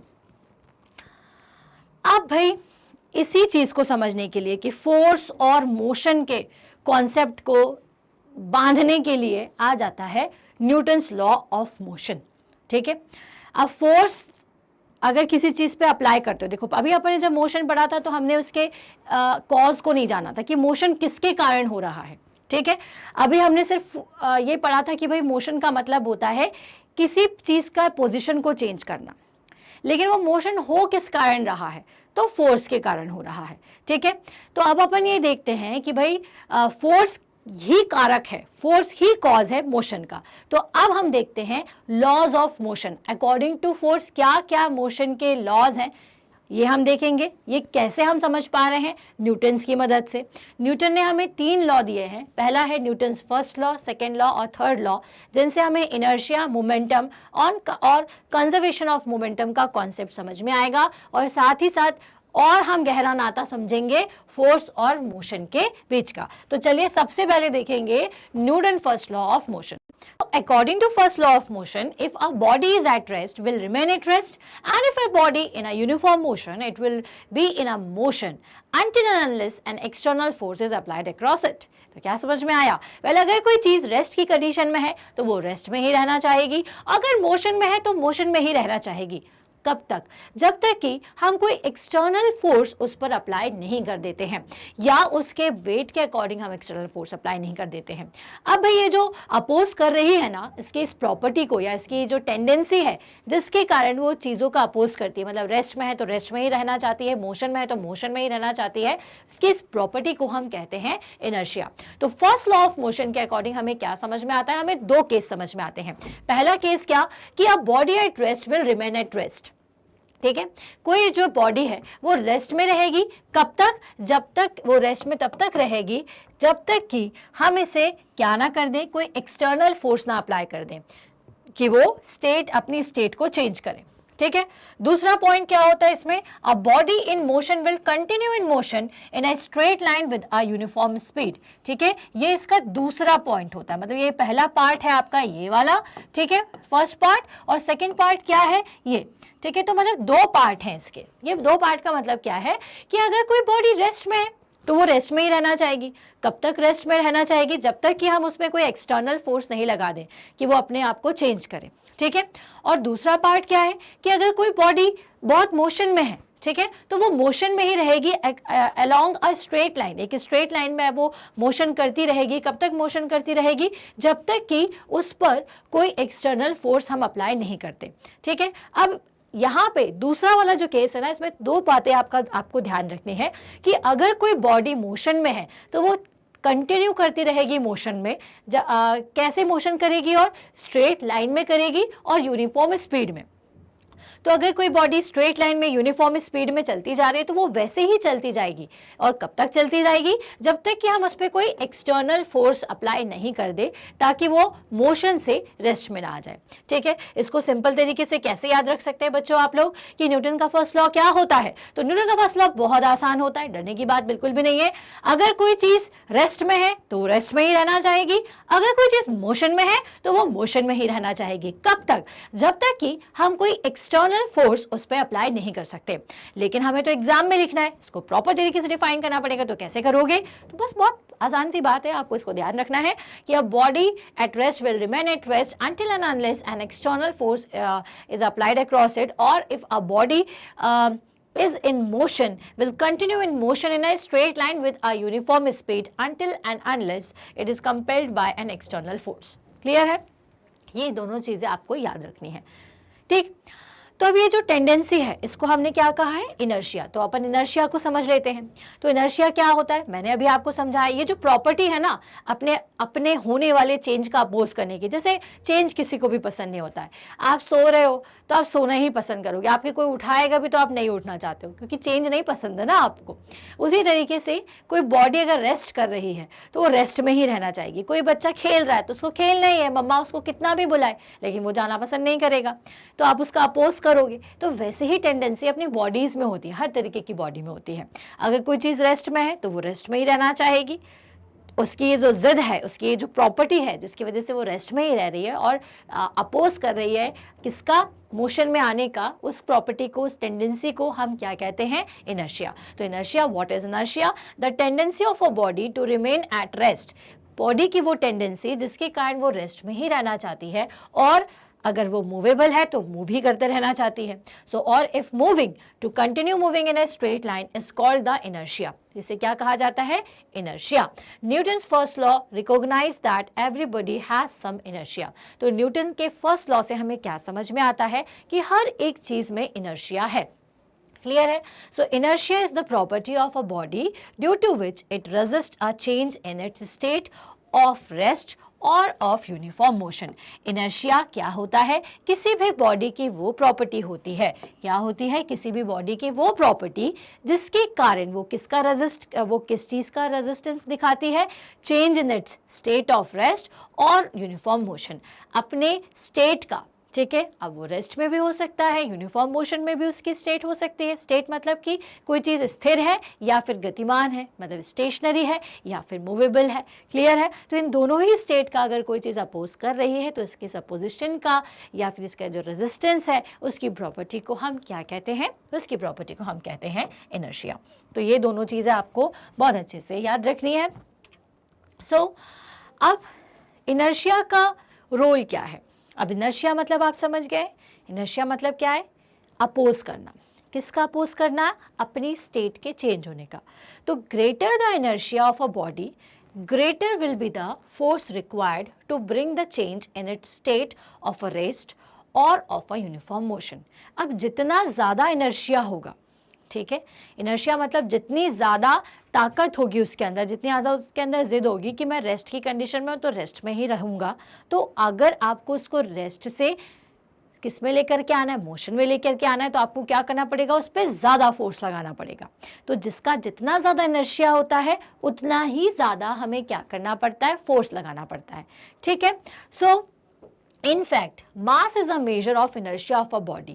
If a body has more mass, it has more inertia. That is, heavier object have more inertia than the lighter object. अब आप देखिए कि अगर कोई चीज़ स्टेशनरी है और आप चाहते हैं कि वो मूव करने लग जाए, तो मान लीजिए मेरे पास एक रबर की बॉल है इतनी बड़ी और एक मेरे पास किसकी? आयरन बॉल है। अब मैंने हल्का सा पुश किया, मैंने फोर्स लगाया रबर बॉल पे, तो वो क्या करेगी? मूव होना शुरू हो जाएगी। वही मैंने हल्का सा पुश किया आयरन बॉल पर, तो क्या आयरन की बॉल हिलेगी? नहीं। मुझे क्या करना पड़ेगा? थोड़ा ज़्यादा उस पर पुश करना पड़ेगा, मतलब ज़्यादा फोर्स लगाना पड़ेगा। ऐसा क्यों हुआ? क्योंकि इनका इनर्शिया ज़्यादा था। और साधारण शब्दों में अपन देखें, अगर अपन नॉर्मली समझेंगे तो क्या आप बोलोगे कि भाई रबर की बॉल क्योंकि रबर की है इसलिए वो उसका वेट कम है, वो हल्की है, और आयरन की बॉल का वेट ज़्यादा है, वो हैवी है। ठीक है? तो उसको ऑब्वियस सी बात है, उसको धक्का देने में, उसको पुश करने में हमें ज़्यादा फोर्स लगाना पड़ेगा। आई बात समझ में? इसका मतलब क्या कि इनर्शिया जो है वो वेट पर डिपेंड करता है। तो वेट का मेजर जो है वो आपके इनर्शिया का मेजर भी बताता है। किसी बॉडी का जितना ज़्यादा वेट होगा उतना ही ज़्यादा उसका इनर्शिया होता है। क्लियर है? तो भाई इनर्शिया क्या है? Inertia is the tendency of or the property of a material to oppose the change in its state. अपनी स्टेट को चेंज करने में जो अपोज हो रहा है वो इनर्शिया है।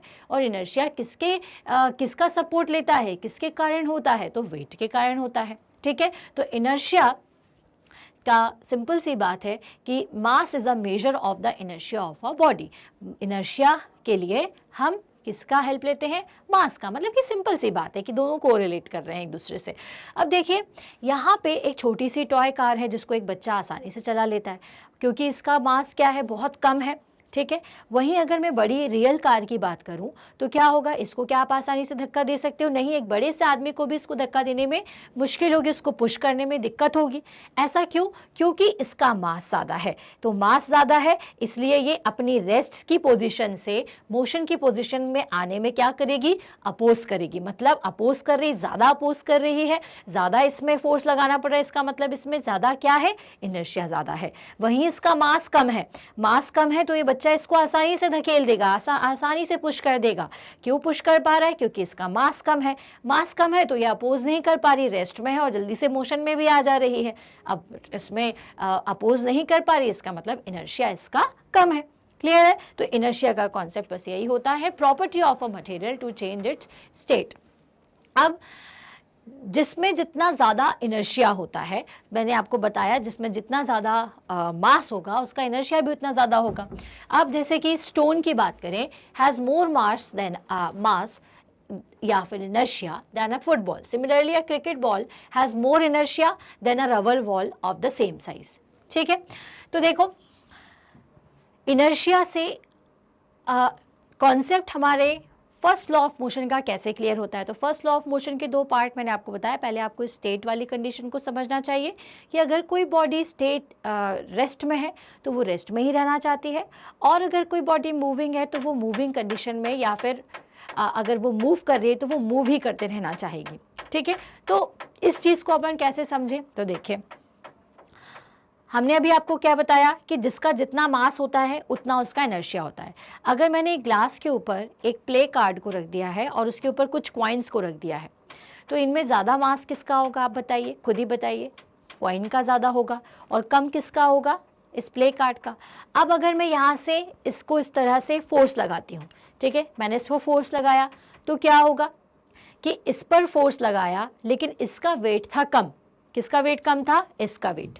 ठीक है, तो क्या हुआ? इसके अकॉर्डिंग ये फोर्स ज़्यादा था इसलिए ये डिस्प्लेस हो गई, लेकिन इसका वेट कम था और ये रेस्ट में रहना चाहेगी। मतलब कि इसकी वो प्रॉपर्टी जिसके कारण ये इसमें इसकी स्टेट में होने वाले चेंज का अपोज कर रही है, ठीक है, वो ज़्यादा है। इसका इनर्शिया ज़्यादा है। इनर्शिया ज़्यादा है मतलब कि रेस्ट में, तो रेस्ट में ही रहना चाहेगी।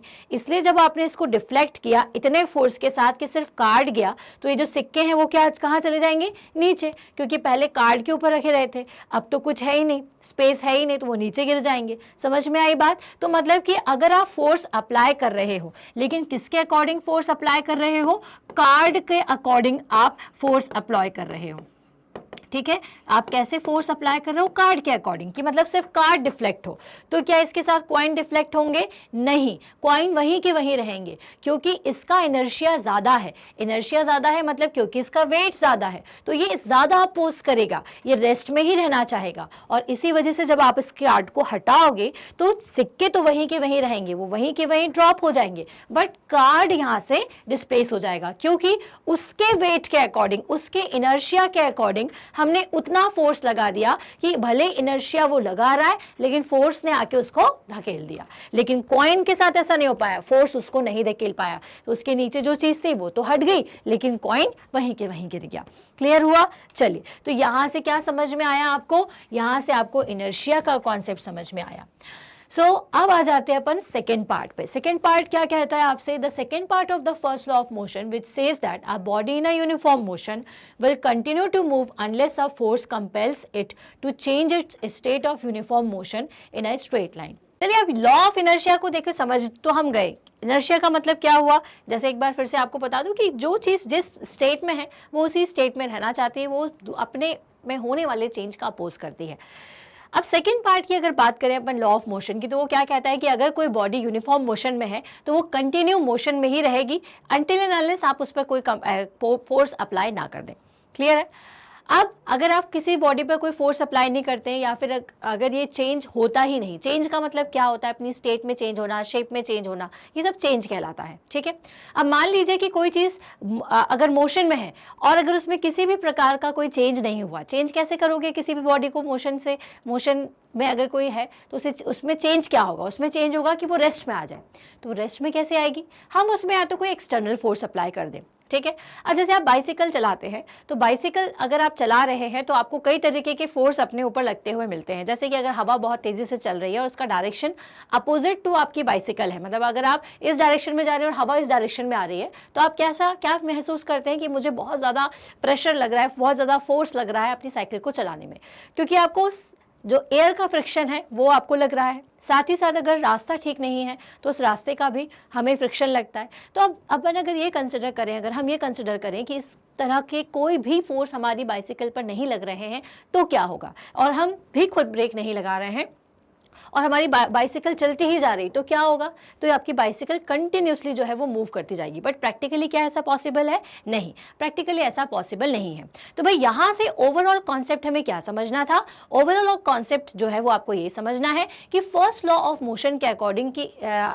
ये हमें ये पता चलता है कि अगर कोई बॉडी रेस्ट में है तो वो रेस्ट में ही रहती है, अगर वो मोशन में है तो मोशन में ही रहती है। और ये ऐसा क्यों करती है बॉडी? क्योंकि उनके अंदर एक प्रॉपर्टी होती है जिसे कहते हैं इनर्शिया, जिसके कारण वो अपने में होने वाले चेंज को बर्दाश्त नहीं कर सकती, उसको चेंज नहीं होने देना चाहती। अब इनर्शिया का इफेक्ट किस पे ज़्यादा होता है? जिसका मास ज़्यादा होगा। ऑब्वियस सी बात है, जैसे अभी हमने एक एग्जांपल से समझा, अगर एक टॉय कार है उसका छोटा कम मास है तो हम उसे आसानी से उसकी पोजीशन में चेंज कर सकते हैं, उसकी स्टेट में चेंज कर सकते हैं। अगर वही हमारे पास बड़ी कार है, रियल कार है, तो हम उसको इतनी आसानी से उसकी पोजिशन से नहीं चेंज कर पाते हैं। ठीक है, क्यों? क्योंकि मास उसका ज़्यादा है। ठीक है, तो भाई यहाँ तो अपन ने इनर्शिया को समझ लिया, उसके मास के कॉन्सेप्ट को समझ लिया। अब हम ना इनर्शिया से रिलेटेड कि हमारी डेली लाइफ में इनर्शिया का कहाँ कहाँ इफेक्ट होता है। मतलब कि कभी कभी जैसे आप बैठे हो और आप कार में बैठे हैं और अचानक से क्या होता है कि आपकी कार स्टार्ट होती है, तो कार स्टार्ट होती है तो आप पीछे की तरफ चले जाते हो। वहीं अगर कार चल रही है और अचानक से ब्रेक लगता है तो आप आगे की तरफ चले जाते हो। तो ये जो इफेक्ट होता है ये किसके कारण हो रहा है? इनर्शिया के कारण। कैसे हो रहा है चलिए अब अपन समझते हैं। एक और एग्जाम्पल मैं आपको आपकी डेली लाइफ का समझाऊं तो जब आपको कच्चे आम खाने हो या फिर कोई भी तरीके का फ्रूट खाना हो डायरेक्ट पेड़ से, तो आप क्या करते हैं, उसकी ब्रांच पर जाते हैं, उसकी ब्रांच को बहुत तेजी से शेक करते हैं, मतलब उसकी जो डाल होती है उसे आप बहुत तेजी से हिलाते हैं, तो क्या होता है, फ्रूट नीचे आ जाता है। तो यहाँ पर भी इनर्शिया का कॉन्सेप्ट है। साथ ही साथ जब आपके घर में गंदी हुई कारपेट को आप धूल से हटाते हो या फिर आपके घर में जनरली हम क्या करते हैं, हमारे यहाँ जो गद्दे होते हैं, ठीक है, पुराने टाइम पर जो रुई के गद्दे हुआ करते थे, उसको आपने देखा होगा कि पुराने लोग किस तरह से साफ करते थे, छत पर लेकर जाते थे और उसमें बहुत तेजी से किसी स्टिक की मदद से उस पर बीट करते थे, उसको बहुत तेजी से मारते थे। तो क्या होता था कि डस्ट उसमें से निकल जाती थी, इस तरह से आपका जो मैट्रेस है वो भी साफ हो जाता था। यहाँ पर भी किसका कॉन्सेप्ट है? इनर्शिया का कॉन्सेप्ट है। कैसे? चलिए इस बात को समझते हैं। तो सबसे पहले हम एग्जांपल लेंगे एक हैंगिंग कारपेट का। अब जैसे कि आप इमेज में देख पा रहे हो कि एक हैंगिंग कारपेट था और इस लेडी ने जब इस कारपेट को बीट किया, मतलब इस कारपेट पे जैसे ही एक लकड़ी से मारा, तो इस लकड़ी से जैसे ही वो मारना शुरू करती है तो धूल निकलना चालू हो जाती है। तो यहाँ पर मैडम इनर्शिया कैसे है? तो देखिए, इनर्शिया का मतलब क्या होता है कि कोई भी ऑब्जेक्ट, कोई भी तरीके का मटेरियल, पार्टिकल जो भी है, वो जिस पोजीशन में, जिस स्टेट में है, वो उसी स्टेट में रहना चाहेगा। अब पहले क्या था कि कारपेट के साथ साथ इसके अंदर लगे हुए डस्ट पार्टिकल, ये भी कैसे थे? रेस्ट कंडीशन में थे, मतलब मोशन में नहीं थे। ठीक है, मोशन में होते तो क्या होता कि जो डस्ट पार्टिकल है वो क्या होते हैं, आपको यहाँ से वहाँ हवा के साथ, ठीक है, अब डस्ट पार्टिकल खुद तो मोशन में हो नहीं सकता, हवा के कारण वो क्या होते हैं, यहाँ से वहाँ मूव करना शुरू कर देते हैं। तो भाई जब आपका कारपेट भी रेस्ट में था, डस्ट पार्टिकल भी रेस्ट में थे, तो आपको डस्ट पार्टिकल नहीं दिखाई दिए। लेकिन अब आपने क्या किया, इसे स्टिक से क्या किया, डस्ट पार्टिकल्स को मारना शुरू कर दिया। तो जैसे ही आपने किया तो जो कारपेट है ठीक है, आप देखिए कि आप कारपेट पे मार रहे हो तो कारपेट पे हल्का हल्का उसी के अंदर टू एंड फ्रो मोशन होना शुरू हो जाएगा, एक हल्का सा वाइब्रेशन जैसा पूरे उसकी बॉडी पर होना शुरू हो जाएगा। मतलब कि क्या कि अब उसमें मोशन होना शुरू हो गया है, वो एक जगह पर स्थिर नहीं है। वो क्या हो रही है, स्थिर का मतलब एक जगह पर नहीं है, ये क्या होने लगा, उसमें कुछ कुछ हल्का हल्का सा मूवमेंट होने लगा। मतलब क्या, वो मोशन में आ गई है। बट वो जो डस्ट पार्टिकल्स थे वो कैसे थे, वो रेस्ट में थे। अब आपने क्या किया, आप मान लीजिए कि आप जिस जगह पर खड़े हुए हैं आप रेस्ट में हैं, लेकिन सडनली किसी ने नीचे से कारपेट खींच दिया तो आप क्या हो जाएंगे, गिर जाएंगे। क्यों गिर जाएंगे, क्योंकि भाई आप तो रेस्ट में थे और कारपेट कैसे हो गया, मोशन में आ गया। उसी तरीके से डस्ट पार्टिकल के साथ में क्या है कि वो रेस्ट में है बट कारपेट कैसा हो गया, मोशन में आ गया है। तो इसी वजह से जब आप उस पर मोशन करते हो तो वो अपनी जगह पर ही है, और जैसे ही वहां से कारपेट का पोर्शन हटा, हवा के साथ में वो जो डस्ट पार्टिकल हैं वो उड़ना चालू हो जाते हैं, क्योंकि हवा उनको उड़ा करके ले जाती है। ठीक, अब दूसरा एग्जांपल देखेंगे हम, कौन सा, आपका फेवरेट वाला। जब आपको फ्रूट खाने होते हैं तो आप क्या करते हैं, किसी पेड़ पर जाते हैं, जैसे बेर, अगर आप समझते हो बेर का, अगर आपने फल का नाम सुना हो, तो हम क्या करते हैं, उसको, उसके पेड़ को बहुत तेज़ी से इस तरह से हिलाते हैं। हिलाने से क्या होता है, सारे के सारे बेर या फिर जो भी फ्रूट है, यहाँ पे एप्पल का एग्जाम्पल है, वो सब नीचे गिरना शुरू हो जाते हैं। तो कैसे, अब ब्रांच जो थी पहले मोशन में नहीं थी, स्टेट की रेस्ट की कंडीशन में थी, बट उसमें जो लीव्स हैं और जो एप्पल लगे हुए थे वो सब भी कैसे थे, रेस्ट में थे। अब आपने क्या किया, पेड़ को हिलाया, पेड़ के हिलाने से उसकी जो ब्रांचेस हैं वो भी हिलना चालू हो गई। अब ब्रांच हिलना चालू हो गई तो उसके साथ में बाकी चीज़ें कैसी थी भाई, उसके रिस्पेक्ट में वो सब रेस्ट में थी, वो नहीं हिल रही थी। लेकिन जैसे आपने मोशन किया वो अपनी पोजीशन से क्या हो जाएंगे, डगमगाएंगे। क्यों डगमगाएंगे, क्योंकि वो तो रेस्ट में रहना चाहते थे। अगर मोशन में रहना चाहते तो क्या होते, वो आपके ब्रांच के साथ में हिलना शुरू हो जाते। ठीक है, तो भाई यही कॉन्सेप्ट है कि जैसे आपने हिलाया तो वो ग्रेविटी फोर्स की वजह से रेस्ट में थे और नीचे आ जाएंगे। ठीक है, नेक्स्ट एग्जाम्पल देख लेते हैं। तो भाई सबसे ज़्यादा एग्जाम्पल, जो सबसे आसान एग्जाम्पल है इनर्शिया को समझने का, वो ये वाला एग्जाम्पल है। क्या कि जब आप कार में बैठे हुए होते हैं, तो देखिए ये जिराफ भी हुए कार में जा रहा था, लेकिन अचानक से सामने क्या हुआ है, एक बॉल आ गई और उसकी गाड़ी सडनली रुक गई। ठीक है, जैसे ही रुकी तो क्या हुआ, वो आगे की तरफ झुक गया। अब आगे की तरफ ही क्यों झुका, अब देखिए कि आप बैठे हुए हैं कार में, जब कार स्टार्ट नहीं थी तो आप दोनों ही रेस्ट में थे। ठीक है, अब हो गई कार स्टार्ट। ठीक है, अब सडनली स्टार्ट हुई तो क्या हुआ, जैसे ही स्टार्ट हुई, देखिए आपको किसी ने बताया नहीं, आप बिल्कुल बिना किसी सपोर्ट के ऐसे बैठे हुए थे ना, आप पीछे सीट पर आराम से टिक करके बैठे हुए थे, आप नॉर्मल एक अपनी पोजीशन में स्ट्रेट थे। जैसे ही कार स्टार्ट हुआ आप पीछे हो जाते हैं। ठीक है, ऐसा क्यों, क्योंकि आप कार में रेस्ट की पोजीशन में थे, लेकिन कार में क्या हो गया, अचानक से मोशन हो गया। ठीक है, अब वो आगे की तरफ गई तो आपकी बॉडी कहाँ रहना चाहेगी, पहले आप एक ही पोजीशन पे थे, लेकिन कार कहाँ हो गई, आगे बढ़ गई, लेकिन आपकी बॉडी क्या करेगी, इनर्शिया के कारण उसी पोजीशन पे रहना चाहेगी। लेकिन क्योंकि कार आगे बढ़ गई तो आपकी पोजीशन भी आगे हो गई, लेकिन आपको तो पहले वाली पोजीशन पे जाना था, पिछली पोजीशन पर ही आपको रहना था, तो आपकी बॉडी कहाँ जाएगी, आपकी बॉडी उसी में रहना चाहती है, इसलिए वो पीछे की तरफ रहेगी। आई बात समझ में। जैसे कि यहाँ देखिए कि आप बैठे हुए हैं कार में, ठीक है, ये रेस्ट की कंडीशन में। अब कार थोड़ी सी स्लाइटली आगे बढ़ के यहाँ हुई, लेकिन आपकी बॉडी भी इसके साथ में आगे हो गई, लेकिन आपकी बॉडी रहना कहाँ चाहती थी एक्चुअल में, मान लीजिए कि ये कार यहाँ पे थी, अब आगे हो गई। ठीक है, अब आपकी बॉडी प्रैक्टिकली देखें, मतलब आइडियली देखें तो वो यहाँ पर होती, लेकिन उसकी पोजीशन क्या है आपकी बॉडी की, ये वाली, तो आपकी बॉडी इसी पोजीशन में रहना चाहेगी। लेकिन अब जैसे ही आपकी कार आगे मूव करती है, आपकी बॉडी जो है वो इनर्शिया के कारण उसी जगह पर होगी और आप बैकवर्ड साइड पर क्या हो जाते हैं, डिस्प्लेस हो जाते हैं। उसी तरीके से जब अचानक से अब आप एडजस्ट हो गए, अब आप क्या हुए, कार के साथ, कार चलने लगी, आप भी कार के साथ कैसे हो गए, मोशन में हो गए, क्योंकि आप कार के अंदर बैठे हुए हैं, तो आप भी कैसे हैं, मोशन में। जैसे जैसे कार चल रही है आपकी बॉडी भी उसके साथ चल रही है, तो आपकी बॉडी में एक मोशन है कार के साथ। अब अचानक से कार में ब्रेक लगा तो आप कहाँ जाओगे, आगे, क्योंकि आपकी बॉडी कहाँ बढ़ रही थी, आपकी बॉडी मोशन में थी, मतलब आगे की तरफ जा रही थी, लेकिन कार तो रुक गई। अब कार रुक गई, आपकी बॉडी फिर क्या होगी, उसको बाद में यह पता चलेगा कि अरे ब्रेक लग चुका है, लेकिन आप तो मोशन में थे, तो आप आगे की तरफ क्या हो जाएंगे, झुकना शुरू हो जाते हैं। ठीक है, बेंट हो जाएंगे कुछ इस तरह से। ठीक है, तो ये कारण है किसका, इनर्शिया का, क्योंकि अकॉर्डिंग टू इनर्शिया के कारण कोई भी बॉडी जिस स्टेट में है उसी स्टेट में रहना चाहती है और वो अपने में होने वाले चेंज का अपोज करना चाहती है, जिसकी वजह से ये सारे कुछ एग्जाम्पल्स होते हैं। जैसे जैसे ही कार जो है अगर वो मोशन में होती है, अचानक से मोशन में है और ब्रेक लग गया है तो आप आगे की तरफ होंगे क्योंकि आपकी बॉडी ऑलरेडी मोशन में थी। लेकिन जैसे ही ब्रेक लगा तो क्या हुआ, कार तो रुक गई लेकिन आपकी बॉडी क्योंकि मोशन में थी इसलिए आप आगे की तरफ चले गए। जब आपकी गाड़ी रुकी हुई थी आप भी रुके हुए थे, मतलब आप तो अंदर बैठे हैं तो आप रुके ही रहेंगे। तो जैसे ही गाड़ी चालू होगी तो क्या होगा, आपकी बॉडी रेस्ट में थी लेकिन गाड़ी चालू हुई तो आपकी बॉडी क्या बोलेगी, नहीं नहीं नहीं मुझे आगे नहीं जाना, तो आप पीछे की तरफ हो जाएंगे। आया समझ में इतना? तो ये थे कुछ एग्जाम्पल इनर्शिया के, जिससे हमें समझ में आता है कि हर एक बॉडी में एक टेंडेंसी होती है इनर्शिया की, दैट मीन्स कि वो अपनी स्टेट को चेंज होने का अपोज करती है। अब यहाँ से तो हम समझ गए।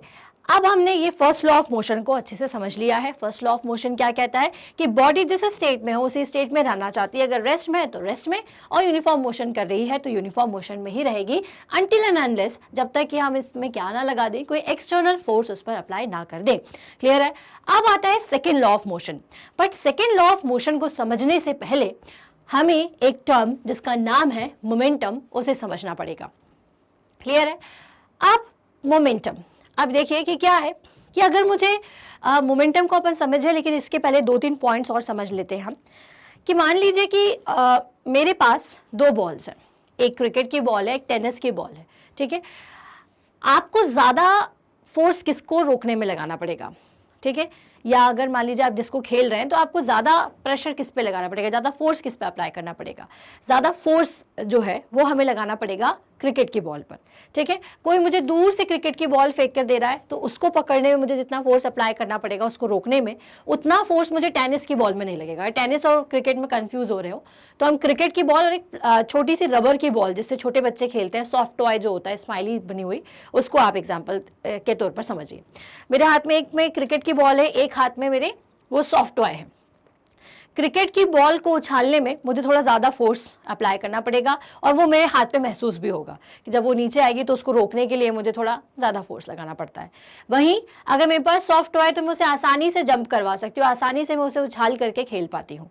क्यों? क्योंकि मास का डिफरेंस है। क्रिकेट की बॉल का मास अपना ज़्यादा है और वो छोटी सी सॉफ्ट टॉय का जो मास है वो कम है। ठीक है, दूसरी चीज़, ज़्यादा फोर्स कब अप्लाई करना पड़ता है? जब कोई चीज़ में वेलोसिटी का अंतर हो। ठीक है, मान लीजिए कि अब सेम 2 क्रिकेट की बॉल्स थी। ठीक है, एक की वेलोसिटी ज़्यादा थी, एक की वेलोसिटी कम थी, तो मुझे फोर्स ज़्यादा किस में लगाना पड़ेगा? जो ज़्यादा वेलोसिटी से आ रही है। ऑब्वियस सी बात है, जो ज़्यादा तेज़ होगी उसको लगाने में मुझे जल्दी से उसको रोकने में थोड़ी दिक्कत होगी। तो भाई मोमेंटम क्या होता है? Momentum is directly proportional to mass into velocity. ठीक है, मतलब क्या कि the force required to stop a moving body is directly proportional to its mass. The force required to stop a moving body is directly proportional to its velocity. Thus, the quantity of a motion in a body depends on the mass and the velocity of the body. ठीक है, तो मतलब कि कोई भी, देखिए 2 चीज़ हमने समझी कि अगर कोई चीज़ मोशन में है, ठीक है, ये दोनों बातें क्यों कर रहे हैं हम लोग, क्यों हमें दोनों बातें करनी पड़ती है? फोर्स कहाँ से आ जाता है मोमेंटम में? क्योंकि पूरी कहानी फोर्स की ही है ना। तो उसको समझने के लिए हमें छोटी छोटी डिटेल्स को समझना पड़ता है। मोमेंटम वर्ड को समझने से पहले ये दोनों चीज़ें आपको समझनी पड़ेगी कि पहली चीज़ कि कोई भी मूविंग बॉडी का जो फोर्स है, उसको अगर मान लीजिए कोई भी मूविंग बॉडी है, उसको मुझे रोकना है, उस पर मुझे फोर्स अप्लाई करना है, तो कितना अप्लाई करना पड़ेगा? वो किस चीज़ पर डिपेंड करेगा? वो डिपेंड करेगा उसके मास पे। दूसरी चीज़ किस पर डिपेंड करेगा? दूसरी चीज डिपेंड करेगा उसकी वेलोसिटी पर कि कितना फोर्स मुझे अप्लाई करना है। Thus the quantity of a motion in a body depends on the mass and the velocity of the body। तो मतलब ओवरऑल देखा जाए तो किसी भी बॉडी पर कितना फोर्स मुझे अप्लाई करना है वो डिपेंड करता है उसके मास पर और वेलोसिटी पर। ठीक है, ये जो टर्म है या फिर ये जो फिनोमिना है कि फोर्स कितना लगाना है जो डिपेंड करे मास और वेलोसिटी पर, उसे हम क्या कहते हैं? उसे हम कहते हैं momentum. The momentum of a body is defined as the product of its mass and velocity. तो मोमेंटम क्या होता है? Momentum is the product of mass and velocity of a body. किसी भी बॉडी की बात कर सके तो मतलब कि किसी भी चीज में कितना मोमेंटम होगा, तो मोमेंटम का मतलब ये है कि उसमें कितना मास है और वो किस वेलोसिटी से आ रही है। उससे हमें क्या पता चलता है कि किसी बॉडी का कितना मोमेंटम है। अब जितना मोमेंटम होगा उसके अकॉर्डिंग हमें फोर्स अप्लाई करना पड़ेगा। क्लियर है? समझ में आई बात? तो भाई मोमेंटम को समझने के लिए पहली चीज तो आपको क्या समझना चाहिए कि अगर किसी भी बॉडी पर का मास ज्यादा है, ठीक है, तो आपको उसमें ज्यादा फोर्स लगाना पड़ता है। वेलोसिटी ज्यादा है तो भी आपको ज्यादा फोर्स लगाना पड़ता है।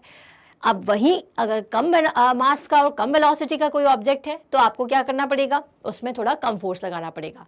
मतलब ओवरऑल देखा जाए तो किसी भी बॉडी को स्टॉप करने के लिए या उसकी स्टेट को चेंज करने के लिए मुझे फोर्स लगाना पड़ता है, जो कि कितना लगाना पड़ेगा वो किस पर डिपेंड करेगा, उसके मास और उसके वेलोसिटी पर। और ये जो मास और वेलोसिटी का प्रोडक्ट है उसे हम क्या कहते हैं, किसी भी ऑब्जेक्ट का मोमेंटम कहते हैं। क्या कहते हैं, momentum. Thus, momentum equals to mass into velocity. तो momentum क्या है, mass into velocity. So momentum को हम small p से डिनोट करें तो m equals m into v हो जाएगा। p is momentum, m is the mass of the velocity and v is the velocity of the body. If body is at rest, अगर कोई body rest में है तो velocity क्या हो जाएगी, जीरो। तो उस केस में अगर मैं आपसे पूछूं कि उसका मोमेंटम बताइए कितना होगा तो आप क्या कहेंगे, जीरो। क्यों, क्योंकि momentum equals to mass into velocity होता है। तो अगर वेलोसिटी जीरो है, अगर कोई चीज रेस्ट में है तो मतलब कि वो मोशन में नहीं, तो वेलोसिटी क्या होगी, इसकी स्पीड कुछ नहीं है। दैट मीन्स कि क्या है कि वेलोसिटी भी क्या हो जाएगी, जीरो हो जाएगी। तो अगर जीरो है तो मोमेंटम भी क्या हो जाएगा, जीरो। अब मोमेंटम कैसी क्वांटिटी है, तो momentum is vector quantity. Next is SI unit of momentum is what, तो kilogram metre per second is the vector quantity और is the unit of momentum. क्या है, किलोग्राम मीटर पर सेकेंड, ये इसकी unit होती है, which is written as kilogram metre per second और kilogram metre s to the power -1। ठीक है, किलोग्राम किसके लिए हो जाएगा, मास के लिए, और मीटर पर सेकेंड किसके लिए हो जाएगी, वेलोसिटी के लिए। क्योंकि देखिए P equals to momentum equals to क्या होता है, मास इनटू वेलोसिटी। मास को आप किलोग्राम में लेते हो, वेलोसिटी क्या होती है, मीटर पर सेकेंड, तो इसकी यूनिट क्या हो जाएगी, किलोग्राम मीटर पर सेकेंड, जिसको आप कैसे और लिख सकते हैं, ऐसे लिख सकते हैं, किलोग्राम मीटर पर सेकेंड की पावर -1। ठीक है, तो ये होता है मोमेंटम। अब अचानक से ये GIF यहाँ पर, अब देखिए क्या है कि इस चीज को समझने से पहले हम एक एग्जाम्पल समझते हैं। मान लीजिए कि आप एक स्लोप वाली जगह पर है, ठीक है, स्लोप है इस तरह से और आप नीचे खड़े हुए हैं, सामने से दो लोग साइकिल चलाते हुए आ रहे हैं। एक बहुत ही हट्टा कट्टा पहलवान इंसान गाड़ी चला रहा है और एक थोड़ा सा दुबला पतला सा इंसान गाड़ी चला रहा है। ठीक है, गाड़ी नहीं मतलब साइकिल चला रहा है। दोनों ही सेम वेलोसिटी से आ रहे हैं, क्योंकि स्लोप से आ रहे थे और दोनों की वेलोसिटी सेम थी, लेकिन मास यहाँ पर ज्यादा था। एक तो आपको रोकने में किसको ज्यादा मुश्किल होगी, जिसका मास ज्यादा है, जो हट्टा कट्टा आदमी, उसको रोकने में दिक्कत होगी। ठीक है, आप उसको रोकेंगे, आपको ज्यादा आगे की तरफ प्रेशर लगाना पड़ेगा। ठीक है, कि रुक जा भाई रुक जा। अब देखिए हमने मोटे आदमी को हटाया, बिल्कुल एक जैसे दो इंसानों को बिठाया और वो साइकिल से नीचे की तरफ आ रहे हैं। ठीक है, अब वो सेम वेलोसिटी से बहुत तेजी से आ रहे हैं। ठीक है, अब आप ये सेम वेलोसिटी नहीं, मान लीजिए कि एक बहुत तेजी से आ रहा है और एक थोड़ा स्लो स्पीड में आ रहा है। ठीक है, अब जो आपको रोकने में किसे दिक्कत होगी, जो कि ज्यादा वेलोसिटी से आ रहा होगा। ठीक है, जो कम वेलोसिटी से आएगा उसे आप रोक लेंगे, जो ज्यादा वेलोसिटी से आएगा उसको आप रोकेंगे तो, लेकिन उसको रोकते रोकते क्या होगा कि आप पीछे की तरफ धक्का देंगे। क्यों, क्योंकि आपकी बॉडी पूरा फोर्स लगा रही है उसको रोकने के लिए, लेकिन उसको लगाने के लिए क्या हो गया, क्योंकि वो उसका मोमेंटम ज्यादा है तो आप पीछे की तरफ चले जाएंगे।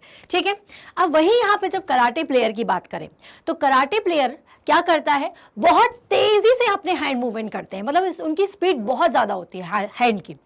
ठीक है, वेलोसिटी बहुत ज्यादा होती है। इतनी ज्यादा वेलोसिटी से जब वो उसको ब्रेक करते हैं तो ये जो स्लैब है वो क्या करता है, उस वेलोसिटी को रोकने का अपोज करता है। ठीक है, अपोज करेगा तो एक पॉइंट तक अपोज कर पाएगा, फिर क्या होगा, ब्रेक हो जाएगा। समझ में आया। तो कोई भी जब कराटे प्लेयर इस तरह से ग्लास के ट्यूब्स को या फिर स्लैब को तोड़ते हैं तो वो क्यों कर पाते हैं, क्योंकि इस दौरान उनका मोमेंटम ज्यादा होता है। मोमेंटम ज्यादा कैसे हो जाता है, क्योंकि वो वेलोसिटी को इतना ज्यादा हाई कर देते हैं कि जिस भी चीज पर वो चीज जाती है तो उसका अपोजिट फोर्स लगाने के लिए वो पूरी कोशिश करती है, और क्योंकि इतनी वेलोसिटी को वो रोक नहीं पाती, इसलिए एक पॉइंट तक वो उसे करेगी, उसे रोकने की कोशिश करेगी, फिर क्या होगा, उसमें जितनी उसकी स्ट्रेंथ होगी उस अकॉर्डिंग रोकेगी, बाकी क्या होगा, टूट जाएगी। जैसे कि आप जब कोई बहुत हाई वेलोसिटी से आ रहा है बाइसिकल से, उसको रोकते हो तो क्या होता है, आप पीछे की तरफ हो जाते हो। क्यों, क्योंकि आपकी बॉडी पूरा फोर्स लगाई, बट उसकी हाई वेलोसिटी के कारण आप कहाँ चले जाते हो, पीछे की तरफ चले जाते हो, क्योंकि आपने जितना फोर्स था वो अप्लाई किया, बट क्योंकि उसकी वेलोसिटी बहुत ही ज्यादा है तो आपकी बॉडी क्या होगी, पीछे की तरफ गिर जाएगी, या तो आप पूरी तरीके से नीचे गिर जाएंगे और वो बाइसिकल आपके ऊपर से भी जा सकती है। ठीक है, तो भाई यहाँ पे यही कॉन्सेप्ट है कि मोमेंटम जो है वो किस चीज पर डिपेंड करता है, मास और वेलोसिटी पर डिपेंड करता है। क्लियर है। So momentum is considered to be a measure of the quantity of motion of a moving body, ठीक है। तो मोमेंटम जो है वो किसके लिए आप मेजर करते हो, किसी भी बॉडी के लिए मेजर करते हो जो कि मोशन में है, ठीक है। अब देखिए आपसे क्वेश्चन पूछा जा सकता है जैसे कि what is the momentum of a man of a mass 75 kg when he walks with a uniform velocity of 2 metre per second. अब आपको यहाँ पर एक आदमी का मोमेंटम बताना है जिसका मास 75 kg है और वो किस स्पीड से कितनी वेलोसिटी पर जाता है, 2 मीटर पर सेकेंड। तो हमें पता है कि P इक्वल्स टू क्या होता है, m इंटू वी। अब आपको मास पता है कितना है 75 kg और उसकी वेलोसिटी कितनी है 2 मीटर पर सेकेंड। अब इसका आसानी से आप निकाल लेंगे, ठीक है। कुछ इस तरह से कितना उसका आपकी मोमेंटम आ जाएगा, तो उसका मोमेंटम आ जाएगा 150 kilogram metre per second. Clear है। अब देखिए कि यहाँ पर तो हमने मोमेंटम का क्वेश्चन सॉल्व किया। अब मैं आपसे बोलूँ कि चेंज इन मोमेंटम कैसे निकालेंगे, ठीक है। अब मान लीजिए एक छोटा सा कॉन्सेप्ट समझ लीजिए कि चेंज इन मोमेंटम, ठीक है, क्या होता है। पहली चीज तो हम इसे डेल पी से रिप्रेजेंट कर सकते हैं, मतलब क्योंकि डेल क्या रिप्रेजेंट करता है, चेंज को रिप्रेजेंट करता है। अब मान लीजिए कि कोई बॉल किसी एक स्पीड से जा रही थी, ठीक है। अब आप मान लीजिए कि उसकी वेलोसिटी थी इनिशियली u, ठीक है। ये क्या है, इसकी इनिशियल वेलोसिटी है। अब मान लीजिए कि मैंने यहाँ से उस पर एक फोर्स लगा दिया, ठीक, तो वो एक पर्टिकुलर टाइम पीरियड पर उसकी क्या हो गई, स्पीड बढ़ गई। अब एकदम से तो नहीं बढ़ेगी, थोड़ा सा कुछ फ्रैक्शन ऑफ सेकंड्स का टाइम लगेगा, ठीक है। अब वो टाइम लगा और अब उसकी वेलोसिटी कितनी हो गई, अब उसकी जो वेलोसिटी है वो हो गई आपकी v, जिसको हम मान लीजिए कि वो फाइनल वेलोसिटी हम कह रहे हैं, ठीक है। अब देखिए कि अगर इसका मास है m, ठीक है, तो बाद में भी इसका मास कितना रहेगा, m ही रहेगा। मास में तो कोई चेंज नहीं आ जाएगा क्योंकि बॉल का शेप और उसमें कोई चेंज नहीं है, सिर्फ वो बॉल वैसे की वैसी है। शेप में चेंज भी हो जाए तो भी मास उसका सेम ही रहेगा, ठीक है। तो भाई इसका मास क्योंकि इक्वल है, लेकिन वेलोसिटी कैसी हो गई, डिफरेंट हो गई। यहाँ पे वेलोसिटी क्या है, u है, तो अगर मैं इसका मोमेंटम निकालूंगी तो क्या हो जाएगा, m इंटू यू। यहाँ पे वेलोसिटी है v, तो मोमेंटम क्या हो जाएगा, v इंटू यू। तो अब चेंज इन मोमेंटम क्या है, मोमेंटम में क्योंकि चेंज हो गया, कैसे चेंज हो गया इसमें, सॉरी एक सेकेंड ना, ये हो जाएगा m equals to m into v, ठीक है। अब देखिए मोमेंटम में दोनों की वैल्यू चेंज है क्योंकि पहले m इंटू यू था मोमेंटम, अब क्या हो गया m इंटू वी। तो ये क्या हो गया इसमें, चेंज इन मोमेंटम। तो चेंज क्या हो गया इसमें, m into v minus m into u. देखिए अब ये m into u, v minus m into u क्यों किया मैंने, क्योंकि मैं क्या निकाल रही हूँ, मैं निकाल रही हूँ चेंज इन मोमेंटम। और चेंज को निकालने के लिए हमें क्या करना पड़ता है, चेंज को निकालने के लिए हमें फाइनल माइनस इनिशियल करना पड़ता है। तो फाइनल वैल्यू क्या थी मोमेंटम की, m इंटू वी, ठीक है, और इनिशियल वैल्यू कितनी है, m इंटू यू। तो ये क्या है, चेंज इन मोमेंटम। अब चेंज किसके कैसे हुआ है, एक पर्टिकुलर टाइम पीरियड में हुआ है, ठीक है। ऐसा तो नहीं कि बस चेंज हो गया, आपने उसको किया वो चेंज, कुछ फ्रैक्शन ऑफ सेकंड ही या फिर कुछ सेकंड्स तो लगते हैं, है ना। तो भाई यहाँ पे क्योंकि टाइम के रिस्पेक्ट में चीजें में चेंज हो रहा है, इसलिए हम इसको क्या लिख सकते हैं, change in momentum with respect to time भी लिख सकते हैं, ठीक है। अब ये जो change in momentum with respect to time हुआ है, ये किसके कारण हुआ है, फोर्स के कारण, ठीक है। तो हम इसको क्या लिख सकते हैं कि F is directly proportional to m v minus m into u upon t, और यही क्या होगा, अब आपका सेकेंड लॉ ऑफ मोशन होगा। तो अभी हमने चेंज को समझ लिया, चेंज इन मोमेंटम को समझ लिया कि चेंज क्या होता है। तो चेंज इन मोमेंटम कैसे निकालेंगे, final momentum minus initial momentum.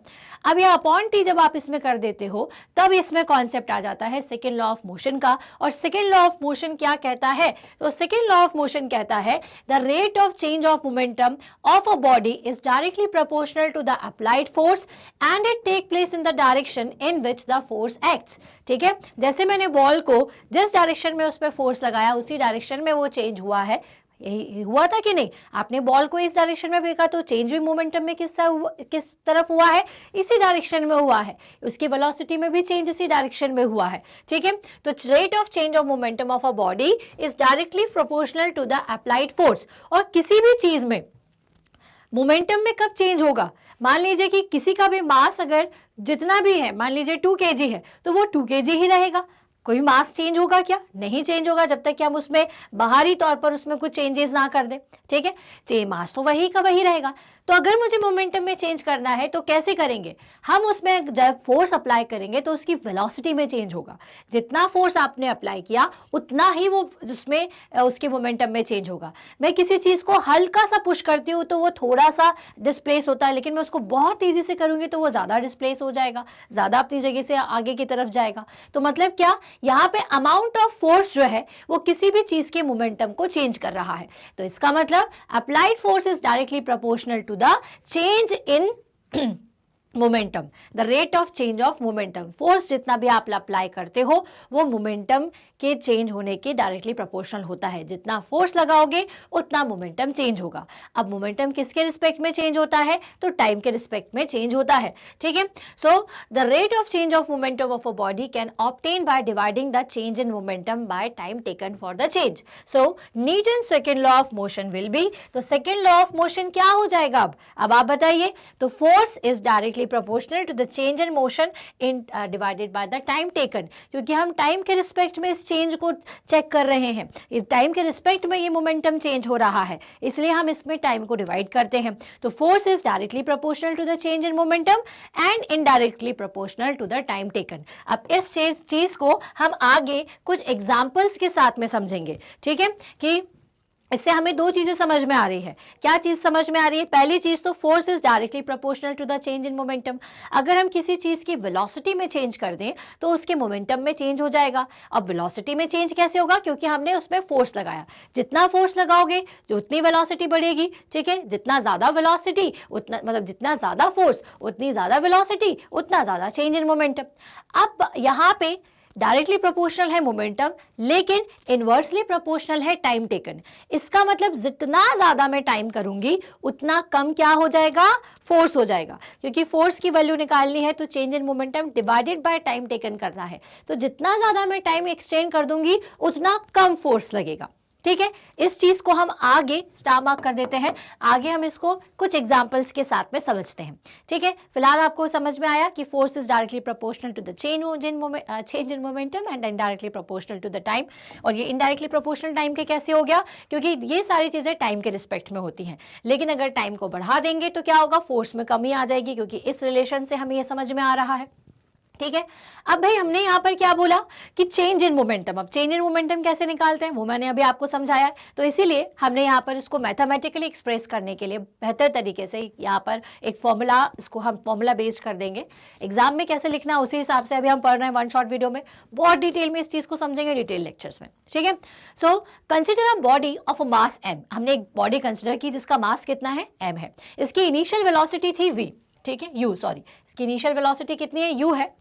अब हमने क्या किया? उस पर फोर्स अप्लाई किया तो क्या हो गया? उसकी वेलोसिटी में चेंज होगा।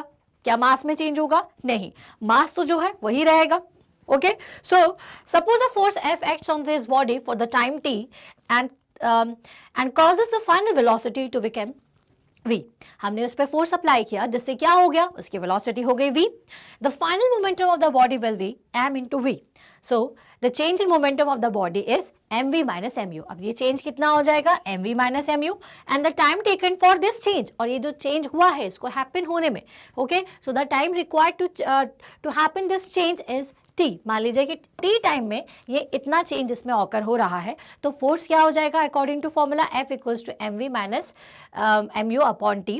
यहाँ पर F इक्वल्स टू हो जाएगा mv माइनस u, ठीक है।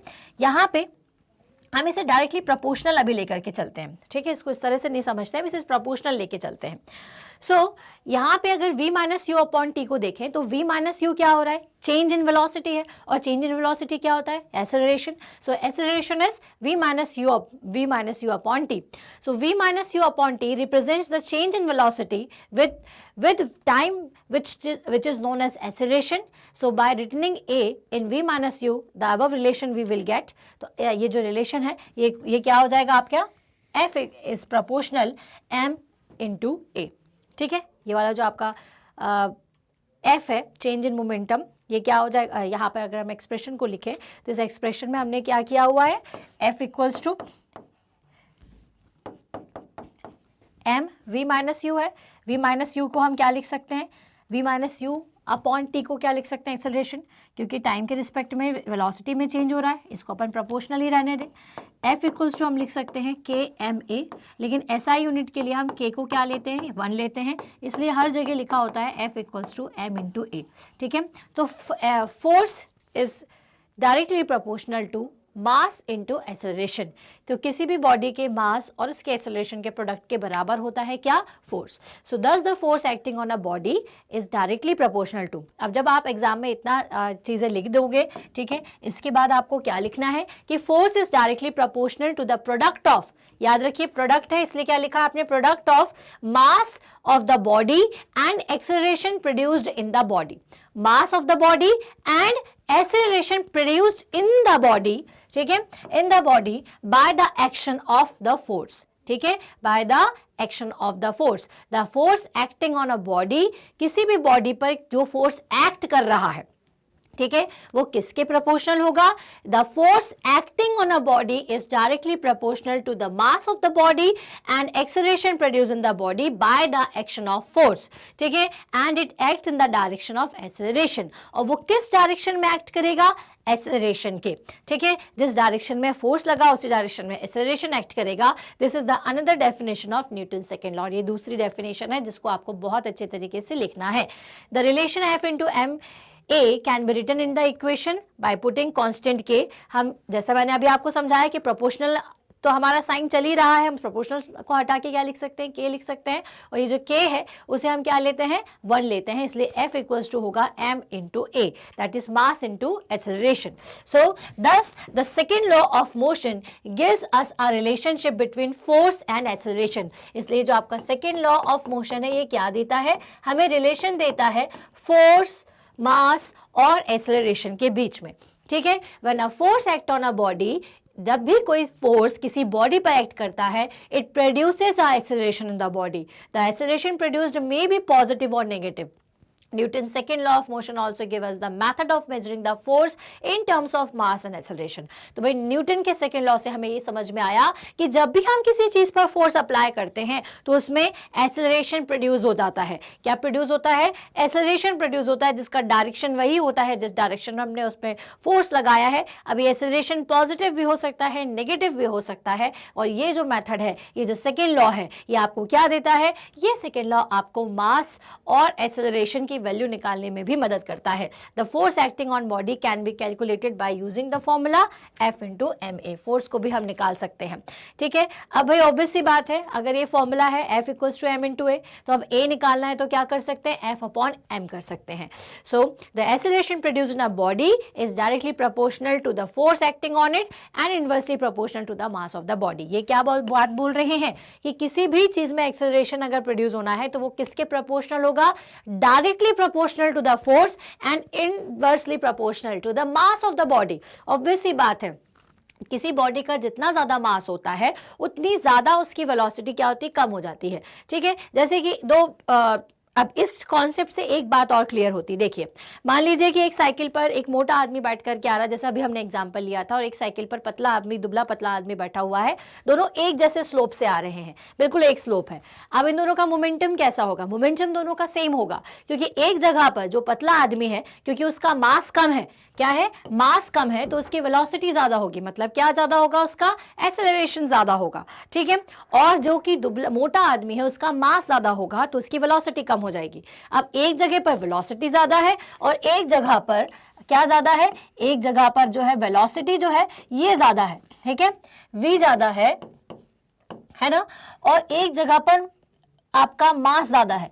तो क्या होगा? अगर मैं लिखूं m1 इंटू v1 और यहाँ लिखूं m2 इंटू v2, तो क्योंकि यहाँ पे m2 ज्यादा है और v1 आपका यहाँ पर ज्यादा है, तो इसका मतलब कि दोनों ही केस में क्या है? मोमेंटम सेम होता है। कैसा है? मोमेंटम सेम है। ये हम समझेंगे अभी कंजर्वेशन ऑफ मोमेंटम में और बेहतर तरीके से, ठीक है। तो फिर यहाँ से देखिए कि अगर मैं इस रिलेशन को इस तरह से लिख दूं तो मुझे क्या समझ में आएगा कि acceleration is directly proportional to F and inversely proportional to the mass, ठीक है। किसी बॉडी का जितना ज्यादा मास होगा उसका एक्सेलरेशन उतना कम होगा।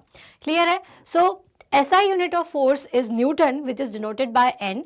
Newton is the force which, when acting on a body of a mass 1 kg, produces the acceleration of 1 meter second in it. We have just seen that F equals to m into a। ठीक है, ये SI unit के बारे में हमने आपको बताया था। अब देख लेते हैं एप्लीकेशंस ऑफ सेकेंड लॉ। अब देखिए, सबसे पहले तो कैचिंग अ क्रिकेट बॉल। अब यहाँ पे अपन को कैसे समझ में आ रहा है कि इसका एप्लीकेशन क्या है? तो हमने क्या बताया भाई? F इक्वल्स टू होता है m इंटू a, ठीक है, या मैं इसको और थोड़े एलॉबरेटेड फॉर्म में लिख दूं तो क्या होगा, v minus u upon T. ठीक है, अब ये सेकेंड लॉ ऑफ मोशन का एप्लीकेशन हमारा क्या कहाँ है, तो भाई सबसे पहले तो कैचिंग अ क्रिकेट बॉल। अब आपने देखा होगा कि जब भी कोई प्लेयर बॉल को कैच करता है, ठीक है, इस तरह से कैच करता है, ऐसे इसका हाथ आता है। देखिए जैसे इसका भी हाथ कैसे आ रहा है, इस तरह से आ रहा है। ऊपर से बॉल आ रही है तो भी वो ऐसे लेते हैं, नीचे से आएगी तो भी वो इसको घुमाने की कोशिश करते हैं। तो क्या करते हैं ये एक्चुअल में, ये क्या कर रहे हैं, उस टाइम को बढ़ा रहे हैं जिस टाइम से, ठीक है, ये टाइम को क्या कर रहे हैं, इंक्रीज कर रहे हैं। ठीक है, मान लीजिए कि अगर मैं ऐसे ही खड़ी हूं और मेरे हाथ में बहुत तेजी से आने वाली बॉल आ जाए जिसकी वेलोसिटी क्या है, बहुत ज्यादा है, तो क्या होगा, मेरा हाथ इंजर्ड हो सकता है। लेकिन अगर मैं, ठीक है, टाइम को बढ़ा दूंगी तो क्या होगा, वो जो बॉल का फोर्स मेरे हाथ पे लगने वाला है उसके साथ क्या होगा, अगर मान लीजिए कि कोई तेजी से आने वाली चीज आ रही है, ठीक है, ठीक, अगर वो डायरेक्टली किसी चीज पे पड़ जाए, ठीक है, हम क्या समझ रहे हैं, एप्लीकेशन ऑफ सेकेंड लॉ। तो पहला केस क्या लिया हमने, कैचिंग अ क्रिकेट बॉल। अब इसमें क्या देखा अपन ने कि जो क्रिकेटर्स होते हैं, जो बॉल अपने जो फील्डर्स होते हैं, वो बेसिकली क्या करते हैं, बॉल को कुछ इस तरह से कैच करते हैं हमेशा। ठीक है, ऐसे ही क्यों कैच करते हैं, उसी के डायरेक्शन में ऐसे क्यों लेकर के आते हैं, क्योंकि देखिए क्या होता है कि वो जिस भी फोर्स से आ रही है, अगर वो पूरा का पूरा फोर्स इस हाथ पे लग गया, इस हाथ पर पड़ गया, हाथ इंजर्ड हो सकता है। लेकिन अगर मैं उसी के डायरेक्शन में उसे लेकर के जाऊं, मतलब कि उसके टाइम को मैं इंक्रीज कर दूं, तो क्या होगा, टाइम को अगर मैं इंक्रीज कर देती हूं तो फोर्स कैसा हो जाएगा, कम हो जाएगा। फोर्स कम हुआ तो इसका मतलब हाथ में अपना जो रहेगा वो सुरक्षित रहेगा। अब देखिए इसको और एक और अच्छे एग्जाम्पल से हम इसको समझाते हैं। जैसे कि एक ग्लास है, ठीक है, ग्लास को जैसे आप मान लीजिए आपका ग्लास जिस पर आप पानी पीते हैं वो ग्लास है आपके पास, आप उसको डायरेक्टली फ्लोर पर गिरा दोगे तो क्या होगा, वो टूट जाएगा। क्यों, क्योंकि जो फोर्स है वो डायरेक्टली उस पर एक्ट कर गया है। कहाँ पर, सरफेस पर सीधे आया और सीधे आकर के एक्ट हुआ, तो क्या हो गया, ग्लास आपका टूट गया। वहीं मैंने वहां पर एक क्या कर दिया, थोड़ा सा कुशन जैसा कोई चीज रख दिया, सॉफ्ट कोई चीज रख दी है, उस पर क्या होगा, वो थोड़ी देर बाउंस होगा। मतलब क्या कि हमने उसके अब फाइनली एक पोजीशन पर पहुंचने से पहले उसके टाइम को इंक्रीज कर दिया। ठीक है, कि वो सरफेस पर पूरी तरीके से सेटल हो, उसके टाइम को आपने इंक्रीज कर दिया। पहले क्या किया आपने, डायरेक्टली उसको फॉल किया और वो सीधे रीच कर गया।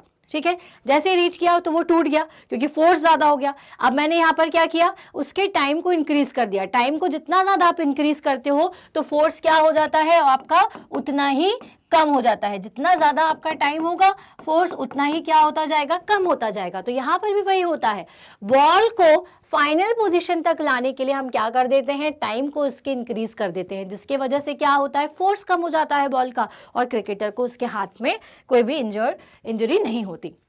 अब जैसे हाई जंप जो करते हैं, अब ये हाई जंप करते हैं तो कहाँ पर गिरते हैं, सीधे हाई जंप करने के लिए, या अपन देखें कि वो किसी ऐसे मड पे या फिर थोड़ी रेतीली जगह होती है। क्यों, क्योंकि वो जिस फोर्स से आते हैं, ठीक है, उस फोर्स को अगर अपन एक्सटेंड कर दें, ठीक है, उसके टाइम को बढ़ा दें सेटल होने के लिए, तो क्या होगा, फोर्स जो है उसकी बॉडी पर लगने वाला जो है वो कम हो जाएगा और अगेन इंजरी नहीं होगी। अब देखिए सभी से कहा जाता है कि भाई आप जब भी कार में बैठे तो सीट बेल्ट को पहने। सीट बेल्ट क्यों पहना जाता है, तो हमें ये पता है कि भाई कभी ना भगवान करे कि कभी एक्सीडेंट हो, लेकिन अगर एक्सीडेंट हो जाता है तो उस केस में हम प्रोटेक्ट हो जाए। तो अब हम लोग ये सोचते हैं कि सीट बेल्ट हमें किस तरह से प्रोटेक्ट कर लेता है।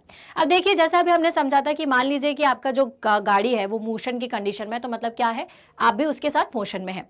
ठीक है, अब मान लीजिए कि सामने अचानक से कोई एक बड़ा डंपर आ जाता है, आपकी कार जो है उस पर जाकर के क्या हो जाएगी, टकरा जाएगी। तो अब डंपर बड़ा है तो आपकी कार जैसे ही टकराई तो अचानक से क्या हुआ, अचानक से जो इसकी वेलोसिटी थी वो जीरो हो गई।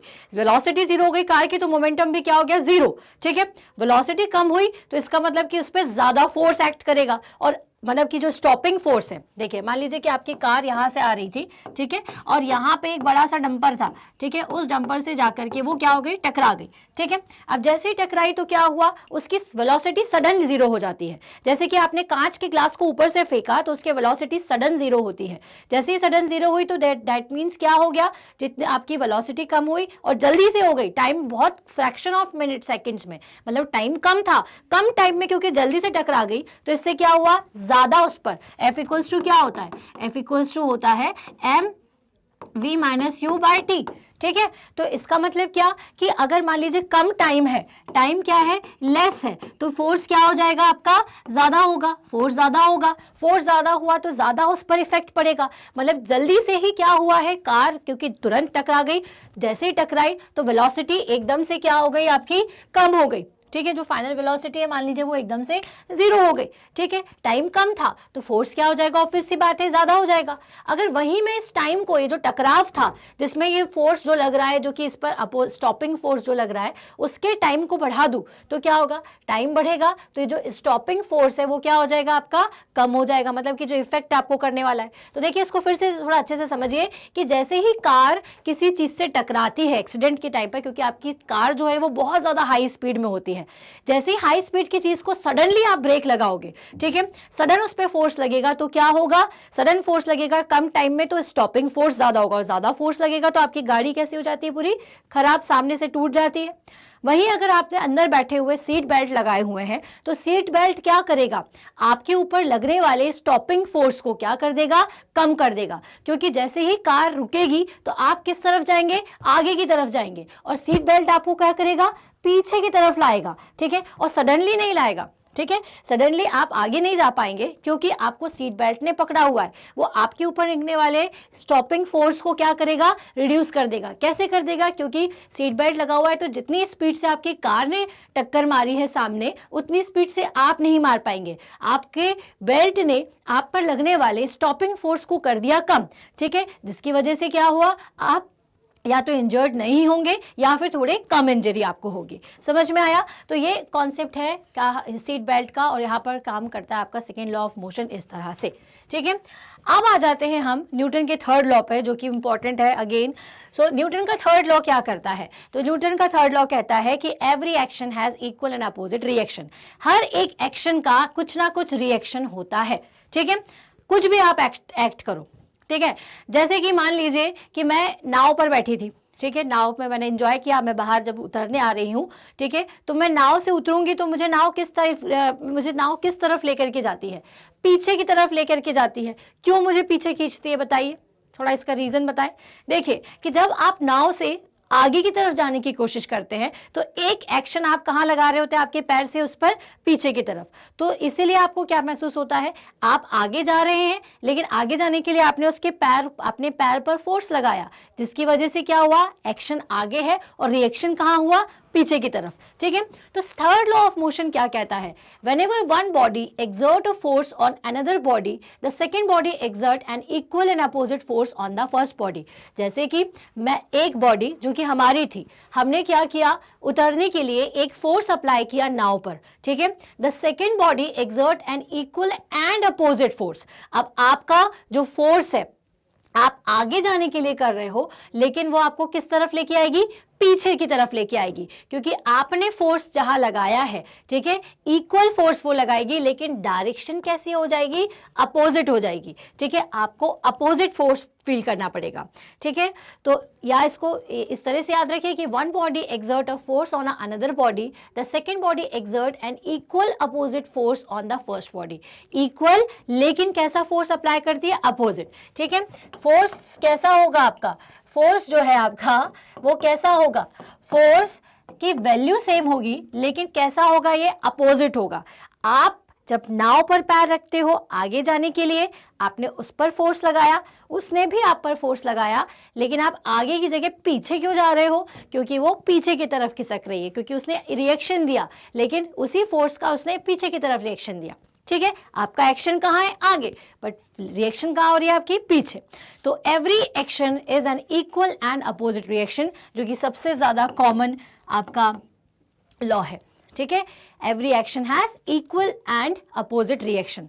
जैसे कि आप एक बड़ी सी वॉल के सामने खड़े हुए हैं, ठीक है, आपको बहुत गुस्सा आ रहा है, आपने उसमें बहुत तेजी से इस तरह से एक मुक्का मार दिया, तो क्या होगा, उस वॉल को तो कुछ नहीं होगा, आपको लग जाएगी। तो आपको क्यों लगी, क्योंकि जितना फोर्स आपने अप्लाई किया है उसने भी उतना ही किया, लेकिन क्या एक ही डायरेक्शन में किया, क्या वो भी उसी डायरेक्शन में लेके जा रही है क्या? नहीं, उसने इक्वल फोर्स लगाया लेकिन अपोजिट डायरेक्शन में, और इसी की वजह से आपके हाथ में इंजरी हो गई, क्योंकि आपका हाथ सॉफ्ट है और उसका सरफेस हार्ड है, तो उसका फोर्स आपको ज्यादा महसूस हुआ, जैसे मुझे अभी हुआ, क्योंकि मेरी रिंग्स ने मुझे थोड़ा ज्यादा पेन दे दिया।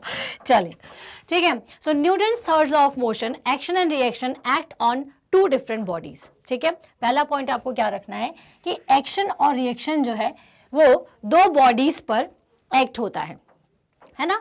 दो बॉडी पर कैसे एक्ट हो रहा है? एक बॉडी एक्शन लगाती है और दूसरी बॉडी जो है वो रिएक्शन देती है। Action and reaction act on two different bodies. ठीक, आपने किस पर एक्शन लगाया? आपने वॉल पर एक्शन लगाया, और रिएक्शन किस पे हुआ है? आप पर हुआ है। ठीक है, हर एक बॉडी, अब डेफिनेशन क्या होती है थर्ड लॉ की? Every action has equal and opposite reaction, है ना? हर एक एक्शन का इक्वल और अपोजिट रिएक्शन होता है। ये हमें इस बात समझ में आ गई। अब ये जो एक्शन और रिएक्शन होता है ये दोनों अलग अलग बॉडीज पर होता है। थर्ड लॉ के लिए दो बॉडीज की जरूरत है, एक जो एक्शन लगा रही है और एक जो रिएक्शन लगा रही है। मगर मैं वॉल पर मुक्का मार रही हूं तो मैंने एक्शन लगाया वॉल पर, और रिएक्शन किस पे होना चाहिए? फिर मुझ पर होना चाहिए। नाव पर मैं एक्शन लगा रही हूं, फोर्स लगा रही हूं, तो रिएक्शन किस पर होगा? क्योंकि मैं नाव मेरे पर एक्शन हो रहा है तो रिएक्शन किस पे होगा? मुझ पर। मैंने फोर्स लगाया आगे जाने के लिए, उसने रिएक्ट किया लेकिन अपोजिट डायरेक्शन में किया, तो वो मुझे आगे की जगह पीछे लेकर के आएगी। ठीक है, रिएक्शन किस पे हुआ? मुझ पर हुआ, लेकिन अपोजिट इन डायरेक्शन। किस डायरेक्शन के अपोजिट? मैंने जिस डायरेक्शन में फोर्स लगाया था उसके अपोजिट डायरेक्शन में। मैंने वॉल पर इस तरह से प्रहार किया, इस तरह से मैंने उस पर उसे किक किया, या मैंने हाथ से उसे मारा, तो उसने मुझे अपोजिट डायरेक्शन से मार दिया। ठीक है तो रिएक्शन, लेकिन अपोजिट इन डायरेक्शन। सो जैसे हम स्केटबोर्ड की बात करें तो इसमें क्या होता है? Action you pushing on a ground and reaction ground pushing you on you. ठीक है, और आपको ग्राउंड आपके ऊपर पुश करता है, आप ग्राउंड पर पुश करते हो, ग्राउंड भी आप पे क्या करता है? रिएक्शन देता है। ठीक है, so how do we walk? अब देखिए, Newton's third law of motion का सबसे एग्जाम्पल अगर बात करें तो सबसे पहले तो हम वॉक कैसे करते हैं? हम जब भी वॉक करते हैं तो हम आगे बढ़ने के लिए पीछे फोर्स लगाते हैं। कहाँ लगाते हो आप? पीछे फोर्स लगाते हो। पीछे फोर्स लगाते हो तो आप आगे बढ़ पाते हो। तो ग्राउंड, आपने पीछे की तरफ फोर्स लगाया है, लेकिन ग्राउंड ने आपको क्या किया? आपने एक्शन किया यहाँ पे, उसने रिएक्शन दे दिया। आपका फोर्स का डायरेक्शन पीछे है, लेकिन उसने क्या कर दिया? आपको रिएक्ट किया, लेकिन फोर्स क्या हो गया आपका? आगे। तो आप आगे बढ़ना शुरू हो जाते हो। तो आप जो वॉक करते हो, अगर आप स्लो मोशन में अभी वॉक करके देखोगे भी तो आप ये फील करोगे कि थर्ड लॉ ऑफ मोशन की वजह से ही, थर्ड लॉ ऑफ मोशन जो है ये हमारे वॉक का बहुत, मतलब इसका एग्जाम्पल हमारी वॉक बहुत अच्छा है। ठीक है, now the second example is why the gun recoils. अब आप देखते हो कि आपके गन के अंदर जो बुलेट्स होती हैं, है ना, जब वो आप गन, या आपने कभी देखा होगा तो गन को जब आप चलाते हैं तो बुलेट्स आगे की तरफ जाती है, लेकिन आपका हाथ जो है वो पीछे की तरफ आता है। तो ऐसा क्यों? क्योंकि अपन एक फोर्स लगाते हैं जिसकी वजह से क्या होता है, हम पीछे की तरफ, इसको स्ट्रेच होता है अंदर ही अंदर गन।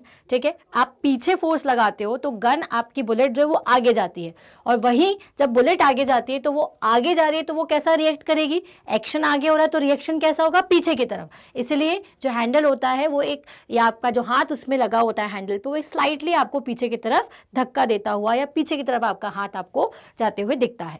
क्यों दिखता है? Because every action has equal and opposite reaction. ठीक है, now next example is the flying of jet aeroplanes and rockets. अब देखिए जेट एरोप्लेन्स हो या रॉकेट्स हो, इनमें बेसिकली क्या होता है कि हॉट गैसेस होती हैं। ठीक है, इन हॉट गैसेस के निकलने के कारण ये जो जेट है ये ऊपर की तरफ जाता है। इसको सबसे अच्छे तरीके से कैसे समझ सकते हैं? जैसे कि आपने एक बलून को ब्लो किया। अब ये जो बलून है, जब आप उसे ब्लो करते हैं, अचानक से आप उसे छोड़ते हैं तो क्या होता है? बलून आपका आगे की तरफ जाता है। ठीक है, क्यों? क्योंकि आपने उसके अंदर गैस भरी हुई थी, हवा भरी हुई थी, आपने उसके अंदर एयर डाल दी थी। अब जब एयर पीछे की तरफ जा रही है, एयर कहाँ जा रही है? मान लीजिए कि आपका बलून है। ठीक है, अब इसमें जो एयर भरी हुई थी उसकी डायरेक्शन कैसी होगी? इस तरफ होगी, और बलून आपको किस तरफ जाते हुए दिखता है? आगे की तरफ जाते हुए दिखाई देता है। ठीक है, तो बलून आपका आगे जाता है क्योंकि इसकी एयर जो है ये पीछे की तरफ जाती है। ठीक है, क्यों? क्योंकि एयर का डायरेक्शन ये है और बलून का डायरेक्शन ये है, क्योंकि every action has equal and opposite reaction. Action यहाँ है तो रिएक्शन आगे की तरफ हो रहा है, अपोजिट डायरेक्शन में दोनों जा रहे हैं। वही कॉन्सेप्ट फ्लाइंग जेट एरोप्लेन्स में और रॉकेट्स में होता है। हॉट गैसेस जो है रॉकेट के केस में वो नीचे की तरफ आती हैं, जिसकी वजह से जो रॉकेट है वो ऊपर उठता चला जाता है। Action and reaction, clear. The case of boat and the ship, अब वही केस जो अभी हमने डिस्कस किया कि जब आप बोट और शिप में बैठते हैं, नीचे की तरफ उतरते हैं, तो वो आपको पीछे की तरफ क्यों धक्का देती है? क्योंकि आप उसमें उतरने के लिए नाव से, बोट से आप उस पर पीछे की तरफ फोर्स लगाते हैं, ठीक है। आप उसमें क्या करेंगे, आपको आगे जाना है तो वो आपको कहाँ, पीछे की तरफ करेगी, तो आपको भी क्या करेगी, वो पीछे की तरफ खींचेगी, क्योंकि आप आगे की तरफ जाने की कोशिश कर रहे हैं। आप आगे जाएंगे तो वो आपको किस तरफ की कहाँ फोर्स लगाएगी, पीछे की तरफ, ठीक है। जैसे आप वॉक करते हैं उसी का थोड़ा कॉन्सेप्ट इसमें आता है। अब आ जाते हैं हम नेक्स्ट टॉपिक पर, जो कि एग्जाम के लिए हमें भी देख रहे हैं, जो कि है कंजर्वेशन ऑफ मोमेंटम। देखिए, कंजर्वेशन ऑफ मोमेंटम का क्या मतलब होता है कि मोमेंटम इज नेवर क्रिएटेड और डिस्ट्रॉयड। मोमेंटम को हम कभी भी या तो क्रिएट कर सकते हैं ना डिस्ट्रॉय कर सकते हैं। तो भाई इस बात का क्या मतलब हुआ? अब मान लीजिए कि दो गाड़ियां थी, एक थोड़ी छोटी गाड़ी है, एक थोड़ी बड़ी गाड़ी है, ठीक है। एक ये बड़ी गाड़ी है और एक ये छोटी सी गाड़ी है। ये बड़ी कार का m1 इंटू v1 मोमेंटम था, इसका m2 इंटू v2 मोमेंटम था। ये दोनों आकर के एक दूसरे से कोलाइड हो गए, एक दूसरे से आकर के क्या हो गई है, टकरा गई है, ठीक है। अब भाई देखिए कि जिसका मास कम होता है उसकी वेलोसिटी ज्यादा होती है, ये बात हम देख चुके हैं, और जिसकी मास ज्यादा होगा उसकी वेलोसिटी कम, है ना। अब ये जो ज्यादा मास की बॉडी ने कम मास की बॉडी को जब टक्कर लगाई तो इसके मोमेंटम के साथ में क्या होगा, मोमेंटम जो होगा दोनों का कैसा होगा, सेम होगा। क्यों? क्योंकि एक केस में मास ज्यादा है और एक केस में वेलोसिटी ज्यादा है। When two bodies act upon one another, जब दो बॉडीज एक दूसरे पर एक्ट करती हैं, their total momentum remain constant, तो उनका जो मोमेंटम है वो सेम रहता है, ठीक है, और कंजर्व रहता है, सुरक्षित रहता है। क्यों सुरक्षित रहता है? क्योंकि उनके मोमेंटम में चेंज नहीं आता है। एक जगह क्योंकि मास ज्यादा है, एक जगह वेलोसिटी ज्यादा है, तो इफेक्ट होकर के क्या होगा, मोमेंटम तो सेम ही रहेगा ना, ठीक है। So when two bodies act upon one another their total momentum remain constant, तो उनका मोमेंटम कांस्टेंट होता है। The law of conservation of momentum means that whenever one body gain momentum then some other body must lose an equal amount of momentum. Law of conservation के according, ठीक है, law of conservation क्या कहता है कि whenever one body gain momentum, जब एक body momentum को गेन करती है तो दूसरी body equal amount of momentum को क्या करेगी, लूज करेगी। The other body must lose an equal amount of momentum, ठीक है।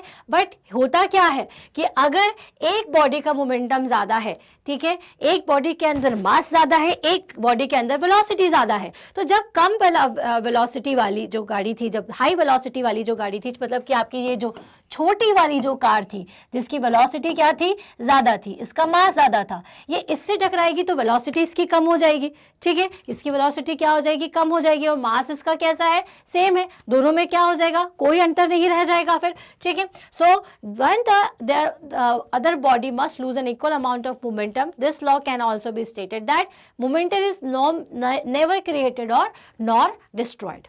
Okay, so the law of conservation of momentum is also known as the principle of conservation of momentum. The principle of conservation of momentum is in accord with Newton's third law of motion, which says that action and reaction are equal and opposite. ठीक है, मतलब कहने का मतलब simple इतना है कि अगर दो चीजें जिसका एक का मास एक का वेलोसिटी ज्यादा है, अगर वो दोनों एक दूसरे से कोलाइड हो रही हैं तो दोनों ही एक दूसरे पर क्या करती हैं, इक्वल अमाउंट ऑफ फोर्स को अप्लाई करती है, इक्वल अमाउंट ऑफ फोर्स उन पर लगता है।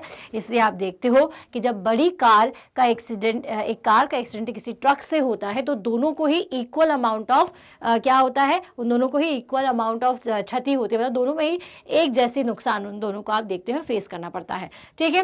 क्यों? क्योंकि उनका जो मोमेंटम है दोनों का वो कहीं ना कहीं बराबर हो जाता है, ठीक है। तो भाई यहाँ से हम इसका वन शॉट जो है force and laws of motion का करते हैं खत्म। हमने यहाँ पर सारे ही इंपॉर्टेंट टॉपिक्स को किया है कवर।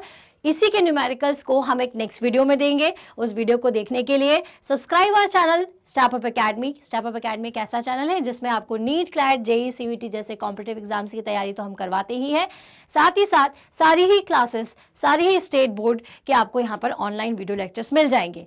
हमारे चैनल को फॉलो करने के लिए और ज़्यादा डिटेल्स को जानने के लिए कि कौन कौन से कितने एक्सपीरियंस टीचर्स हैं जो कि ये सारे एग्जाम्स की प्रिपरेशन कराते हैं, आप हमारी वेबसाइट stepupacademy.ind.in को जरूर विजिट करें।